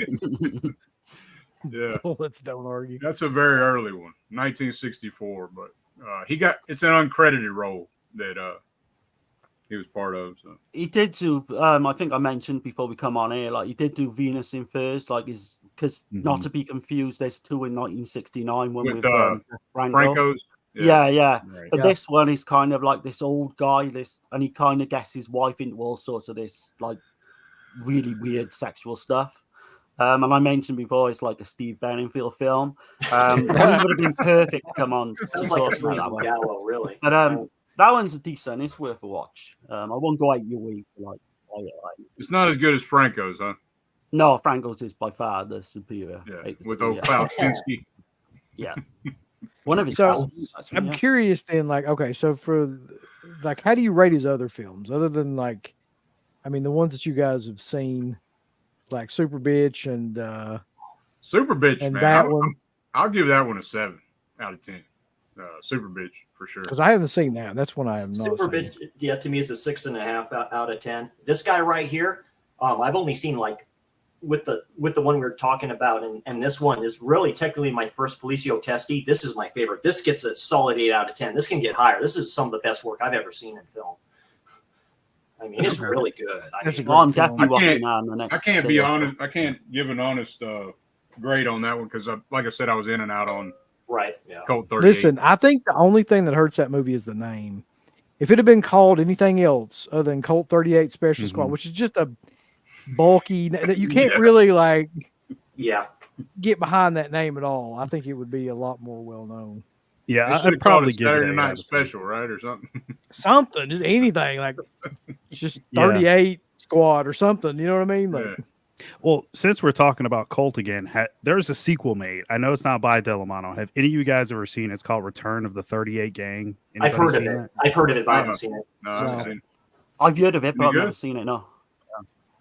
Okay. Unofficial, I think. Yeah. I haven't seen it. I was just wondering if you guys had seen it. Yeah.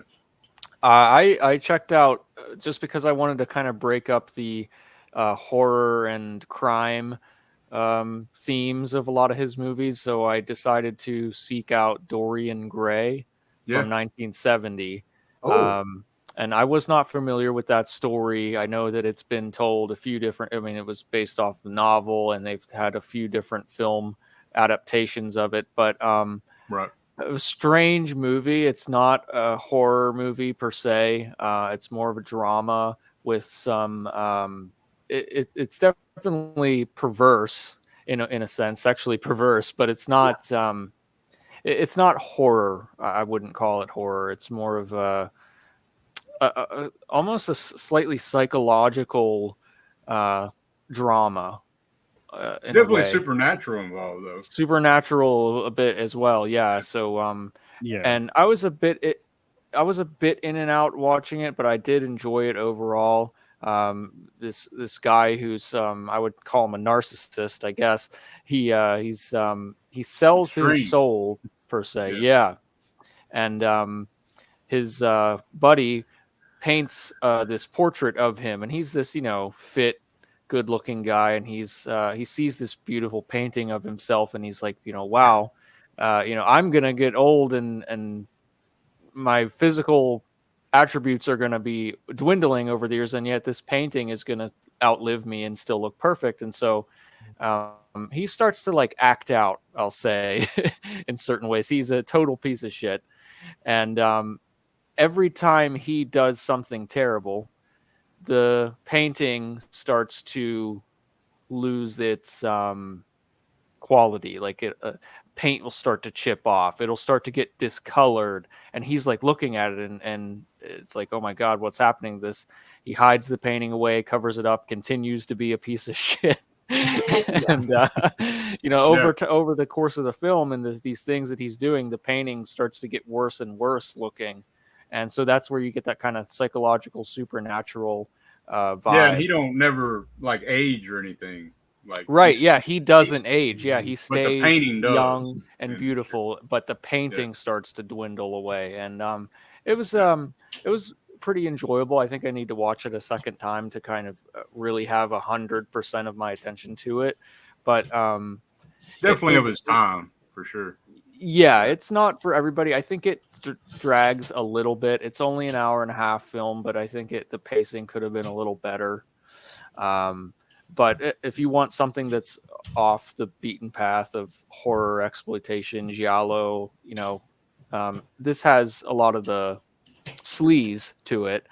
But he's kind of like the character in what the hell is that one? American Psycho. Oh. Yeah, Bateman. Yeah, I could see that. Like that. He's a lot like that kind of. I could definitely see that. Yeah, Patrick Bateman. Yeah, Patrick Bateman. Yeah. Self-narration. Yeah. Yes. Yeah. So I do recommend it. I don't know if I have a rating per se because I think I need to watch it, but I liked it. I thought it was something different that because I definitely wanted to see something that wasn't too same, with the other films that we're talking about. And it's way different than his other It's got stuff. some good ratings online. People seem to generally enjoy it. But I think one thing I noticed was that the pacing could have been a little better because it's a strange movie. but I did enjoy it. Yeah. Yeah, I mean the backdrop of like the sexual liberation of the late 60s, early 70s. I don't know how much of a draw that is for certain people. Like, so I know what you mean. Yeah, it is somewhat off-putting, but I mean, I wouldn't say it's a sexploitation movie either. But no, I mean, yeah, no, it's sleazy though for the time. Yeah. Very sleazy. It's been like about a year since I've seen it. I think it's got a lot of nudity in it, though, right? It does, yeah. There's some graphic. I don't know if graphics are right word, but some very some of the sex scenes they show everything, from what they could for the time. Yeah, it's like wow, like for 1970, and you're seeing him like going down on this woman and stuff like that. It's like damn, sister of Ursula. Yeah, it's good though. Nice. There seems to be like an undercurrent of sleaze then in pretty much everything he's did. Yeah. Is there any sleaze in Cult 38? Would you say? Not really. No, not really. No. Maybe that's the exception. But really for sure. Yeah. That movie is just a straight up fucking like action film, really. Yeah. Like there's not I need to get that. Yeah, you guys definitely sold me on putting that higher on my list. There's no way you won't like that film, man. Like and I've had that set for so long, and for some reason I didn't put two and two together that I have the set and he directed that film. So I was just I don't know how I missed it, but I highly recommend this one though. Like Dallamano, he didn't direct it, but he co-wrote it and I touched on it, but. Just to complete the trilogy, the Schoolgirls in Peril. You got Testy back in there. There he is. Got the mustache. Yeah, it's definitely worth a look. Where would you guys rank that one? I mean, to me, I think that's the weakest of the trilogy, or unofficial trilogy. Oh yeah, it is. Okay, yeah, that's I'd put it on a par with What Have You Done to Your Daughters. I would say. I'll say it's under. On a par. I'd say it's a little under. Just maybe that would be most people. But I'll still give it probably a 6.5. Mm-hmm. I need to see it. I've never seen it. Yeah, me too. I haven't seen it before. Yeah. I feel ashamed. Yeah. It's a fun one, though. It's a fun one. And then when you get the reveal, you're going to be like, what the? It's like a jaw-dropping moment. Like, on this reveal. It is. Definitely is. Okay. You definitely ain't going to guess that shit. The weapon of choice, should we say? Yeah. It's a dildo, right? Like, I remember right. Well, yeah, it is, yeah, pretty much. You gave it away. A wooden dildo, if I remember right. All right, so Steve's seen this because it's got to be in his top 10. Yeah, they did it with Sister of Ursula as well, exactly the same. Yeah, Sister of Ursula. Yes, it's a wooden dildo on that one, dude. Also, technically it's a statue, but. Yeah, you turn it around. What? Look, Asians and Italians just did not give a fuck, did they? They were just like, they don't. Tear that damn thing up, boy.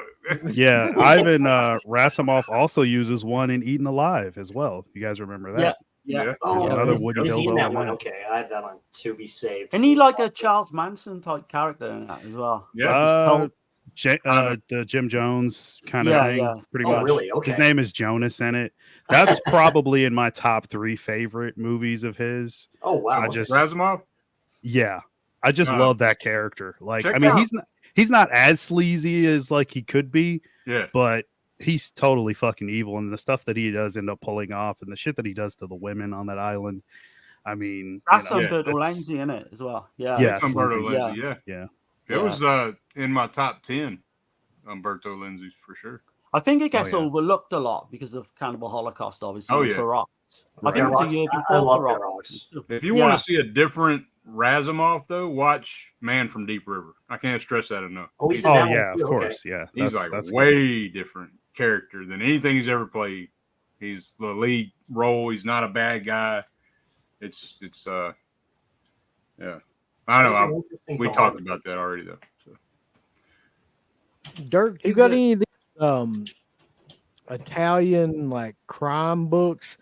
There's one on here, Any Gun Can Play, which was a Fab Press one. There's Italian. Darren has some of those, the crime books. If you give me 1 second, I'll bring them back now. I'll bring them out. Cool. Yeah, he has I mostly have. I have the 3 volumes of So Deadly, So Perverse. Oh yeah, Which, I want to get that too. If you get all three, it's got every Italian giallo. I have the first one of that. Pretty much. That's a good one. It's a good one. And then, of course, the Lindsay. I showed that before. Make them die. Oh, yeah. So this is basically the Bible. It's called Italian Crime Filmography.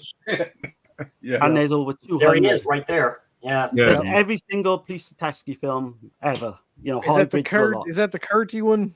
Robert O'Curti, yeah. It's, you get it for like 40, I'm thinking.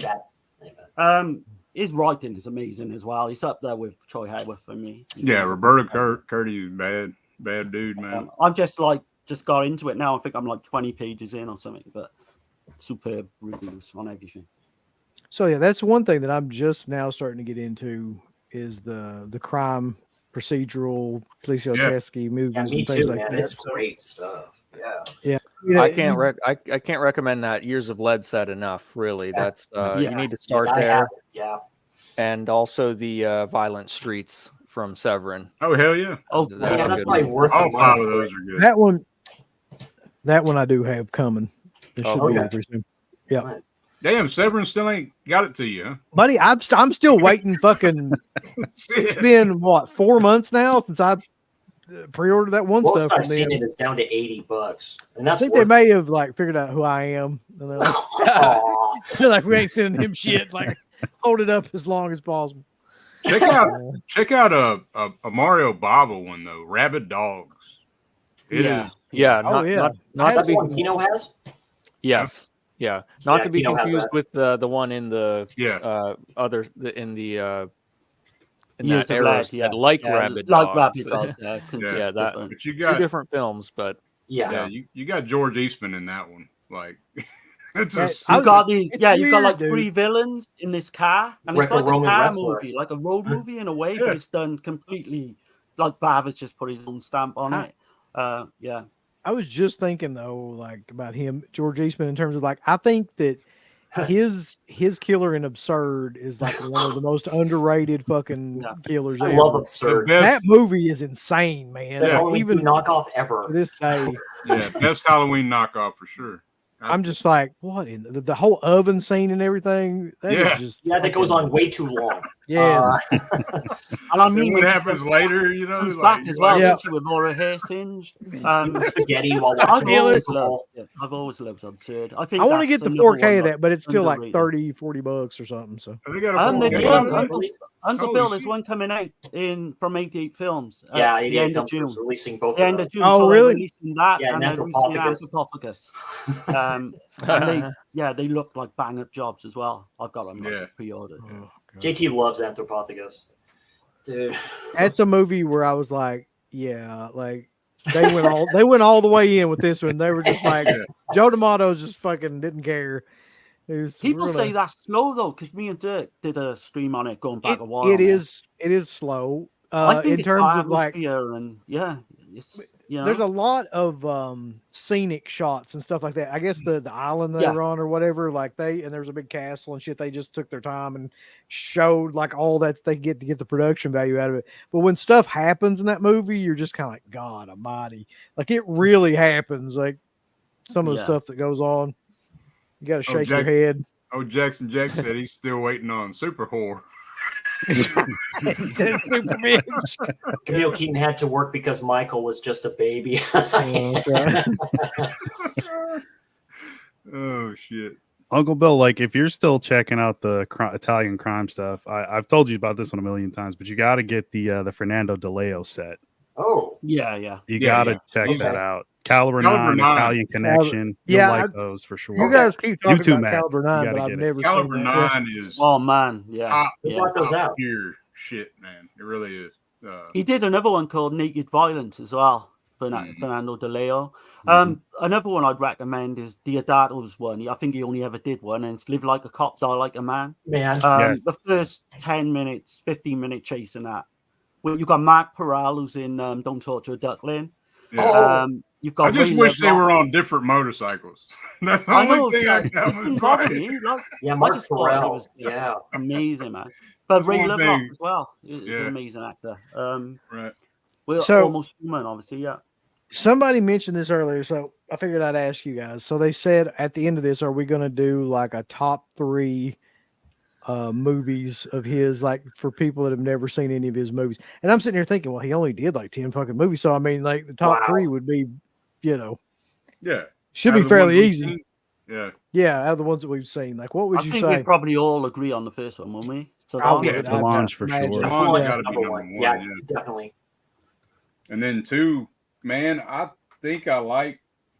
I mean, I know y'all haven't seen Black Girl for Lisa, but I think I like that one more than Daughters. Ooh, I really that's a like hot Black Veil take. for Lisa too, Derek. I really like that Yeah. one. Yeah, it's a good one. But just say that it's Solange not in the definitely number equation. one. I mean, it's got to, Daughters is going to have to be in there probably. I was going to say, I presume everyone would have Daughters in the top 3 anyway. Yes. Yeah, just for that, I would do it Yeah. just for that fucking Yeah. theme song. Yeah. Exactly. It's great. And the killer and like all that too. Yeah. Colt 38 has a great score too. That's It a does. I the haven't episodes seen on that. It's great with the piano player, the guy who did the score. That's great. He's all like doing that, and it's like really good. I mean, whenever anybody asks for like top kind of films, it just really depends on your taste to me. Like if I don't Yeah. know you as a person, I can't really like point you in that direction because like, I mean, you might like giallos more, you might like crime films more, you might like action films more, you might like slashers more. Like if I know like kind of what your taste is, then I can, and he did recommend several different genres, of film. So, But out one of it- one's for certain, which I don't Yeah. give a fuck what your taste is Solange. Like that Oh, should yeah. be like, Absolutely. Oh, Yeah. oh, yeah. Mhm. Yeah. It's a it's genre. undeniable. That's Yeah. the cream of the crop. For after me, that, like you could interchange several of those, I think. For me, Colt 38 has to be second. I love it so much. I'm shocked how much I love Colt 38. That has to be my second favorite film from him. I don't know. That seemed to be literally, it's almost a masterpiece of Policio Testi film for what it is. Man, what a way to go out, literally. From what I saw of it, yeah, I liked it. I like Super Bitch, but I'd still, in my That opinion, name. You keep my just saying opinion- super bitch over. yeah. like a Rob Zombie song. I'm the super bitch. I don't know if I could recommend it though, Super Bitch, Yeah. to everyone anyway. No, I would. Yeah. Really? It's I acquired would. taste. Yeah, it's kind of an acquired. Yeah, definitely an acquired taste. Yeah, there you'd you- have to be like a seasoned like person into like Yeah. the Policio Testi stuff to Yeah, like get into it. I think. absolutely. That's Yeah. Trust that bastard detective. Or just surprise the family on the weekend or something. From what you guys are saying, Putting though, on Colt- super bitch. yeah, We're gonna watch Super Bitch. but from what you guys are saying, Colt 38 kind of makes your top 3, I'm guessing. Then. Oh, it's It would insane. for me, It's yeah. insanely good, man. Like Yeah, it really wow. is. Okay. Yeah. I did watch the beginning of Banditos. There's like a great train robbery, and like all kind of people die, and it's bleak as shit. I think So- that's in this book as well. I think that's his first film too, 1967. Hmm. I was saying too that Yeah, that that one is on sounds right. Tubi. If anybody wants to, that's the only Okay. one of his films that's on Tubi. Okay. Right. So Yeah, just type in his name. Really, if films Yeah. will pop up on there. I do have the better edition. Came in one of those Arrow Western sets. I don't know which one it came Okay. in. Right. Might have been Vintage Trails or the other one. I can't remember. see, Oh, I right, need so- to get all Oh, that's that a shit. Western, is it? Banditos is a Western, is it? Or Yeah. maybe it's not in there. Yeah. Maybe I'm mixing it up. Yeah, I have the Vengeance Trail set. I think it is in there because it's got Massacre cool. Time in it, right? Yeah. Yeah. So yeah, that's it. Well, there's another set too. What's it called? Savage Guns, right? So they Yeah, got the Savage Savage Guns Right. and the Vengeance. That's why I get mixed up too. So I'm hoping one day I need maybe to get they'll that put other all this set. stuff on sale, like yeah. all these sets, but I doubt it.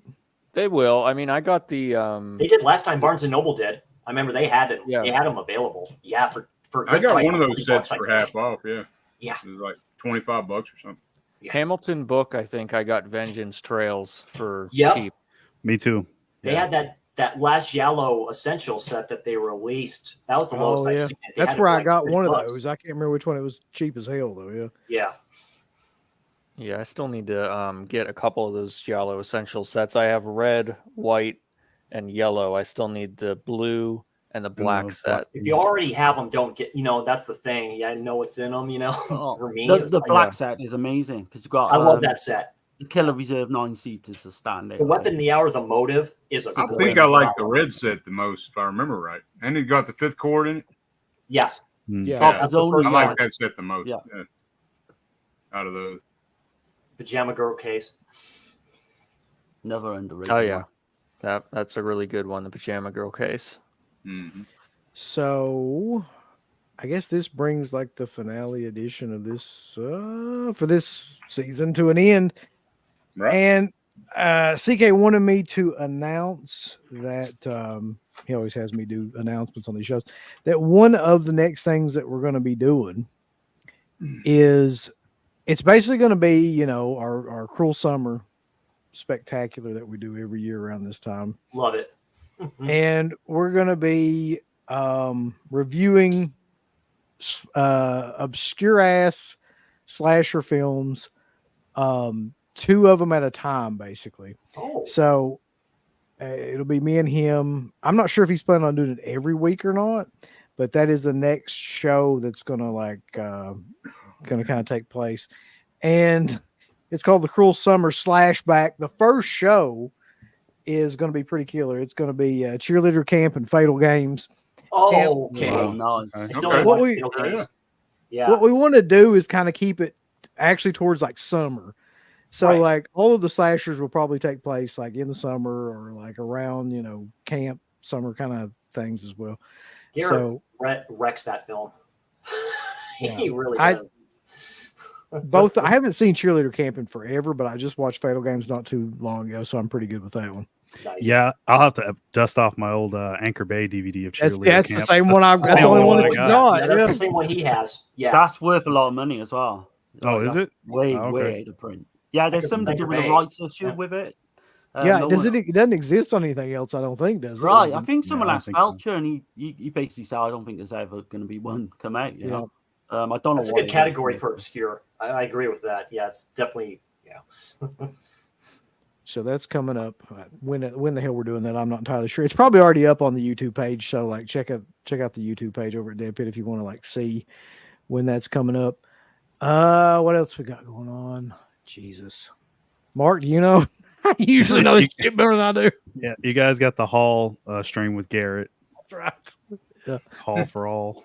all for all. There's actually a couple things too that are coming up that I can't announce yet. That'll be pretty killer. That, yeah, I don't want to say because I hate jinxing shit. Like if it's not already like in the can. So, Yeah. Right, is that it'll be- interview wise? Have you got any interview? You don't have to say which ones. Have you got any interviews like you're trying to get? one of them is a possible interview, and the other one's a possible like crossover kind of stream with Okay, another yeah. couple Okay. people. So yeah, so hopefully both those go through.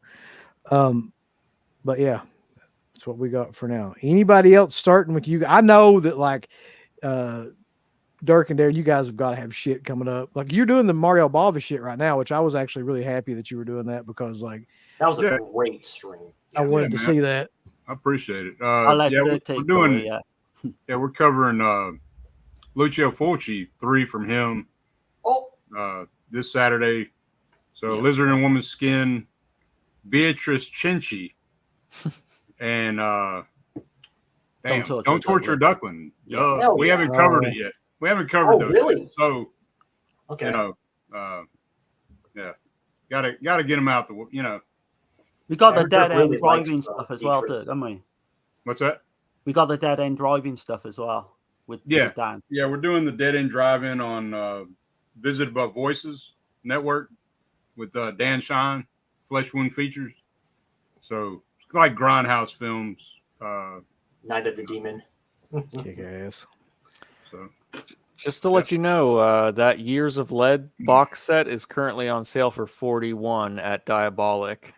Yeah, MG mentioned Doing that. a Joe. sale. I mean, yeah, worth every penny as well. It says it's out of stock, but you can still order it, and then whenever they get more in, it'll just ship it to you at the sale price. Cool. Nice. So I think I got it on one of those Arrow sales. Though. Like, I did. Yeah, I think I got it for around that price, around $40. Yeah, I think it was around that same price. I think when it first came out, you had the proper deluxe edition with the book and everything, which I missed out on because I got like the kind of that's what- standard.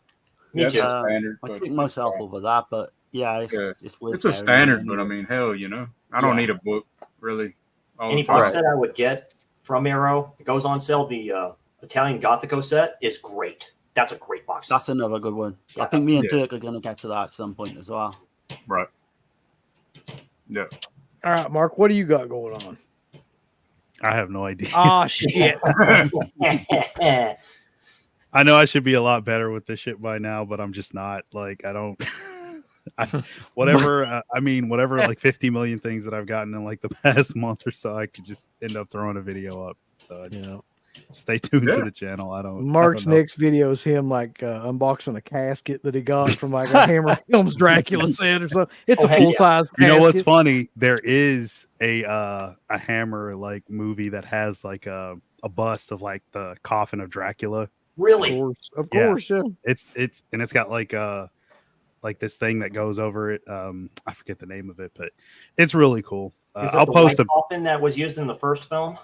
That'd be cool if it was. I'd have to look at it again. I just the guy I get stuff from, he showed it to me, and I was like, it's interesting. But I didn't buy it because I'm not that into Hammer stuff. So yeah, I don't know. So Mac, did you get that Profondo Rosso, the Mad Puppet Death that Dirk got? No, I didn't. Okay. I didn't get it. I wanted to, but I've been eyeballing it. Hopefully, it's still. Hopefully, it's still up there. It's like the candle that pushing turns into a cross. Yeah. Oh, somebody said too that those colored Arrow sets are on sale through Diabolic right now. Yeah. Cool. The Giallo sets. Yeah. Chris, you got anything going on? I might do a Mario Monday tomorrow because I just watched Kill Baby Kill and I did notes on that one, so expect that one tomorrow. Future stream. Yeah, that's Martin Scorsese's favorite, at least his favorite Bob. It might be his favorite film. I can't remember. But. It's a great Gothic film. I like it a lot. Yes. The actor that played the girl is really a boy. If y'all didn't know, that's in there. From the name. Then expect slasher streams. My cohort up there, Darren. We're doing 2 slashers: Eyes of the Stranger and Alone in the Dark. Oh yeah, I always get into mixed up. Wait a minute. Is it the Alone in the Dark that's like got Jack Palance and yes? Others? Oh Jesus Christ, I love that movie. Yeah. So we're doing that one, and then I plan on doing also. Me, Darren, and Dirk, we're doing 4 films on Mimsy Farmer. We did part 1 already. We're doing part 2, so we're going to be doing Autopsy and the Black Cat. The Black Cat, yeah. And that's a pretty Patrick much McGee, right? Pat McGee. Yeah, Pat McGee. Yeah. And then Faulty Friday, I'm bringing that back. So I'll be doing Lizard in a Woman's Skin, to tell you the truth. So I have 2 more to watch that I own from him. That's Lizard and then Enigma, which people don't seem to like too much. Enigma is one of those movies I didn't really like it the first time I watched it. And I don't know, like it's the next time I watch this is okay. I wonder if it's one of those movies that'll grow on you like over time or something. I could take it over Manhattan Baby. Oh, yeah. Lizard in a Woman's Skin is a fucking trip, though. That movie is literally and figuratively a trip. Yeah, and that's my favorite female out of all Giallo is Anita Stromberg. I know she's not got a prominent role or nothing, but she is. I know everybody's on Edwidge most of the time, but I think Anita, she's got it all going on. But she's right up there, definitely. But that's about it for that. Matt, I swear to God, you better have something going on. Let's go. I'm actually supposed to do a video with CK this week. I don't know if it's going to be part of the MWO or if it'll be a separate thing, but we have an unboxing that we've been talking about doing for what feels like a month now. I don't know how long it's been. We got this box. I got a box from Light in the Attic Records, and I think there's like 5 records at least in here that I got at least. So he's got his. We haven't opened them. So I guess we're going to be doing an unboxing for that. And then as far as anything on my own channel, I don't really have anything right now coming up, but I did do a random unboxing for that Phantasm Funko Pop, the Tall Man. Oh, yeah. The Tall Man. Yeah, I saw that one. Yeah. Yeah, that's kind of neat. Because I'm lacking. I'm like Mark. I'm like, yeah, I could do a video, but I don't know. Yeah, it's just not on my list of things all the time. I'm trying to watch so much stuff, and it's like I get behind as it is trying to think of a video to make. But yeah, I'll think of something. I'll come out with something on my channel. Eventually again. But yeah, this week I think it's going to be a vinyl type of week with CK. So expect a video on that more than likely. Nice. Cool. Awesome. Oh, UB, I found it. Here it is. This is the hopefully it shows up. Yeah, can you guys see that? Oh yeah, that's it. That's the one. Yep, that's it. Blood. Yeah, that's the little like tomb, and it's got like the shroud over it or whatever for Blood Dracula. Or it's clan Blood for Dracula. They ship it to you like the leg lamp in Christmas Story. It comes in a big wooden. It's like one of these coffins stands out from all the rest of them. I like this comment. The mayor says, "I've tried watching Enigma multiple times and I hate it every time I watch it." I haven't hated any Fulci that I've watched. I don't know. I mean, it's not the greatest, but I can get with it, man. Manhattan Baby's one that does it for me that I can't stand. But I don't mind the Manhattan Baby, but Enigma for me, and don't take this, but it reminds me a little bit of Suspiria, but I think that's what he's trying not to do. as good, obviously. Yeah. But there's little like scenes in it that are kind of like similar. It reminds me of Phenomena too, in a way. Yeah, it's definitely. Yeah. It's on Amazon, Jackson. What was it, $15? Yeah, somebody, I think it was the mayor, he ordered that on Amazon and it said it wasn't coming until like month from now or something like that. So I don't know what the deal is with Those that. ones sell pretty quickly. They sold out and then they restocked, but I got mine from a website called Entertainment Earth, and they like sell a bunch of Funko related stuff, and I got it like 4 or 5 days ago. Gotcha. So, I would order it from Entertainment Earth or something like that. I would maybe skip Amazon for that. Yeah. And who knows, they might ship it to you in a bubble mailer, you know. I did want to show this Belgian poster of Solange. Whatever they've done to Solange. Oh yeah. That is nice. I don't know if y'all can see that. Yeah. Yes. Yeah. Dang, dude, that's killer. Great. I wondered about like starting to collect those kind of posters and stuff, but I'll bet that like you can find that stuff. I bet they're high as giraffe pussy. If you're, but you're right. If you're even lucky enough to find them, because I have some bookmarks on eBay and things for like Italian horror posters and giallo posters, and they rarely show up, and when they do, they tend to be quite expensive. Way up there. I got in like fairly early on some of them. I've got because I keep saying on there with me and Dirk's channel, I'm gonna do this big, because I used to be a big poster guy, so I've got like over 200 original posters. Darren has shown me some. You're gonna they're not all giallo, but I do have giallo. What I did pick up as well is a lot of these Mexican lobby cards, all, full of giallo. I've got a ton of like Pakistan horror movie posters. So but the giallo ones, like you say, they're hard to get now.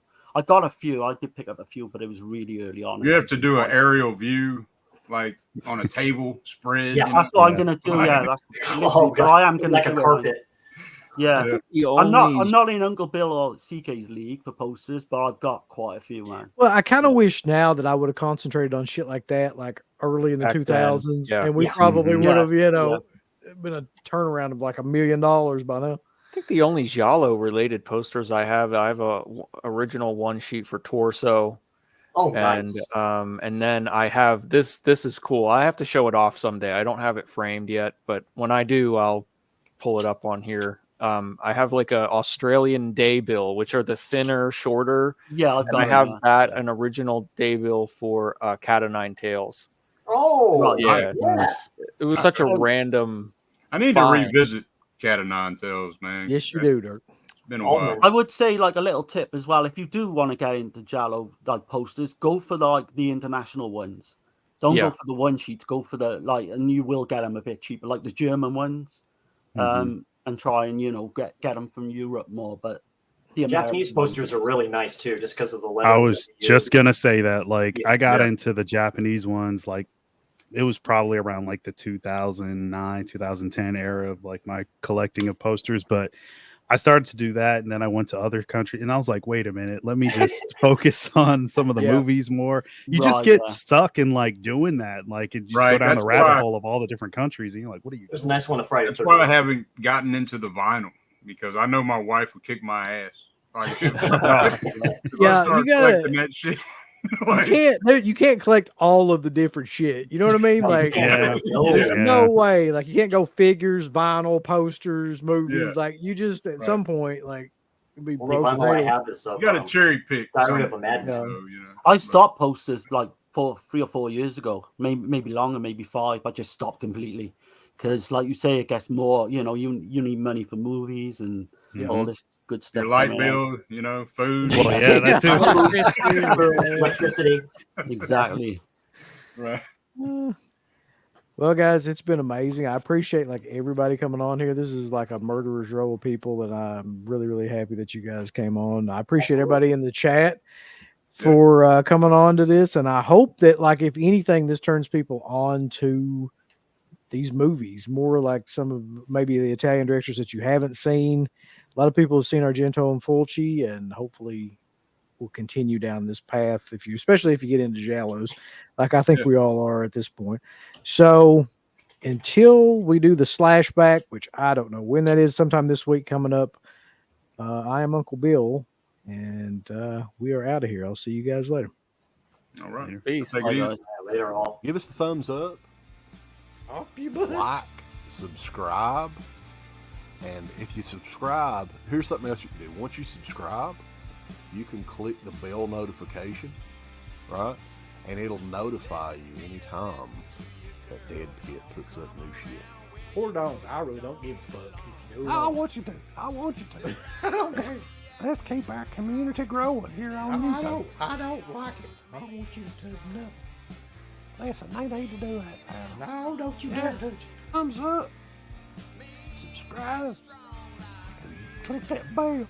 There's all kinds of wonderful shirts over at shop.deadpit.com. Simply the best horror shirts. On TeePublic, there are others, but they all suck. You can get some Dead Pit Radio shirts. You can get Last Out on the Left. The Hills Have Eyes. Texas Chainsaw. Oh, wait, you can't say Texas Chainsaw. All kinds of shirts, folks. You're gonna love them. Shop.deadpit.com. Thank you to all of our supporters on Patreon. Deadpit on Patreon.com is the only place to check out a complete archive of the old Dead Pit radio shows all the way back from 2005 on, in addition to the midweek shows, fan commentaries, exclusive podcasts, and much more. Dead Pit on Patreon.com if you're interested. Tiers start at only $1.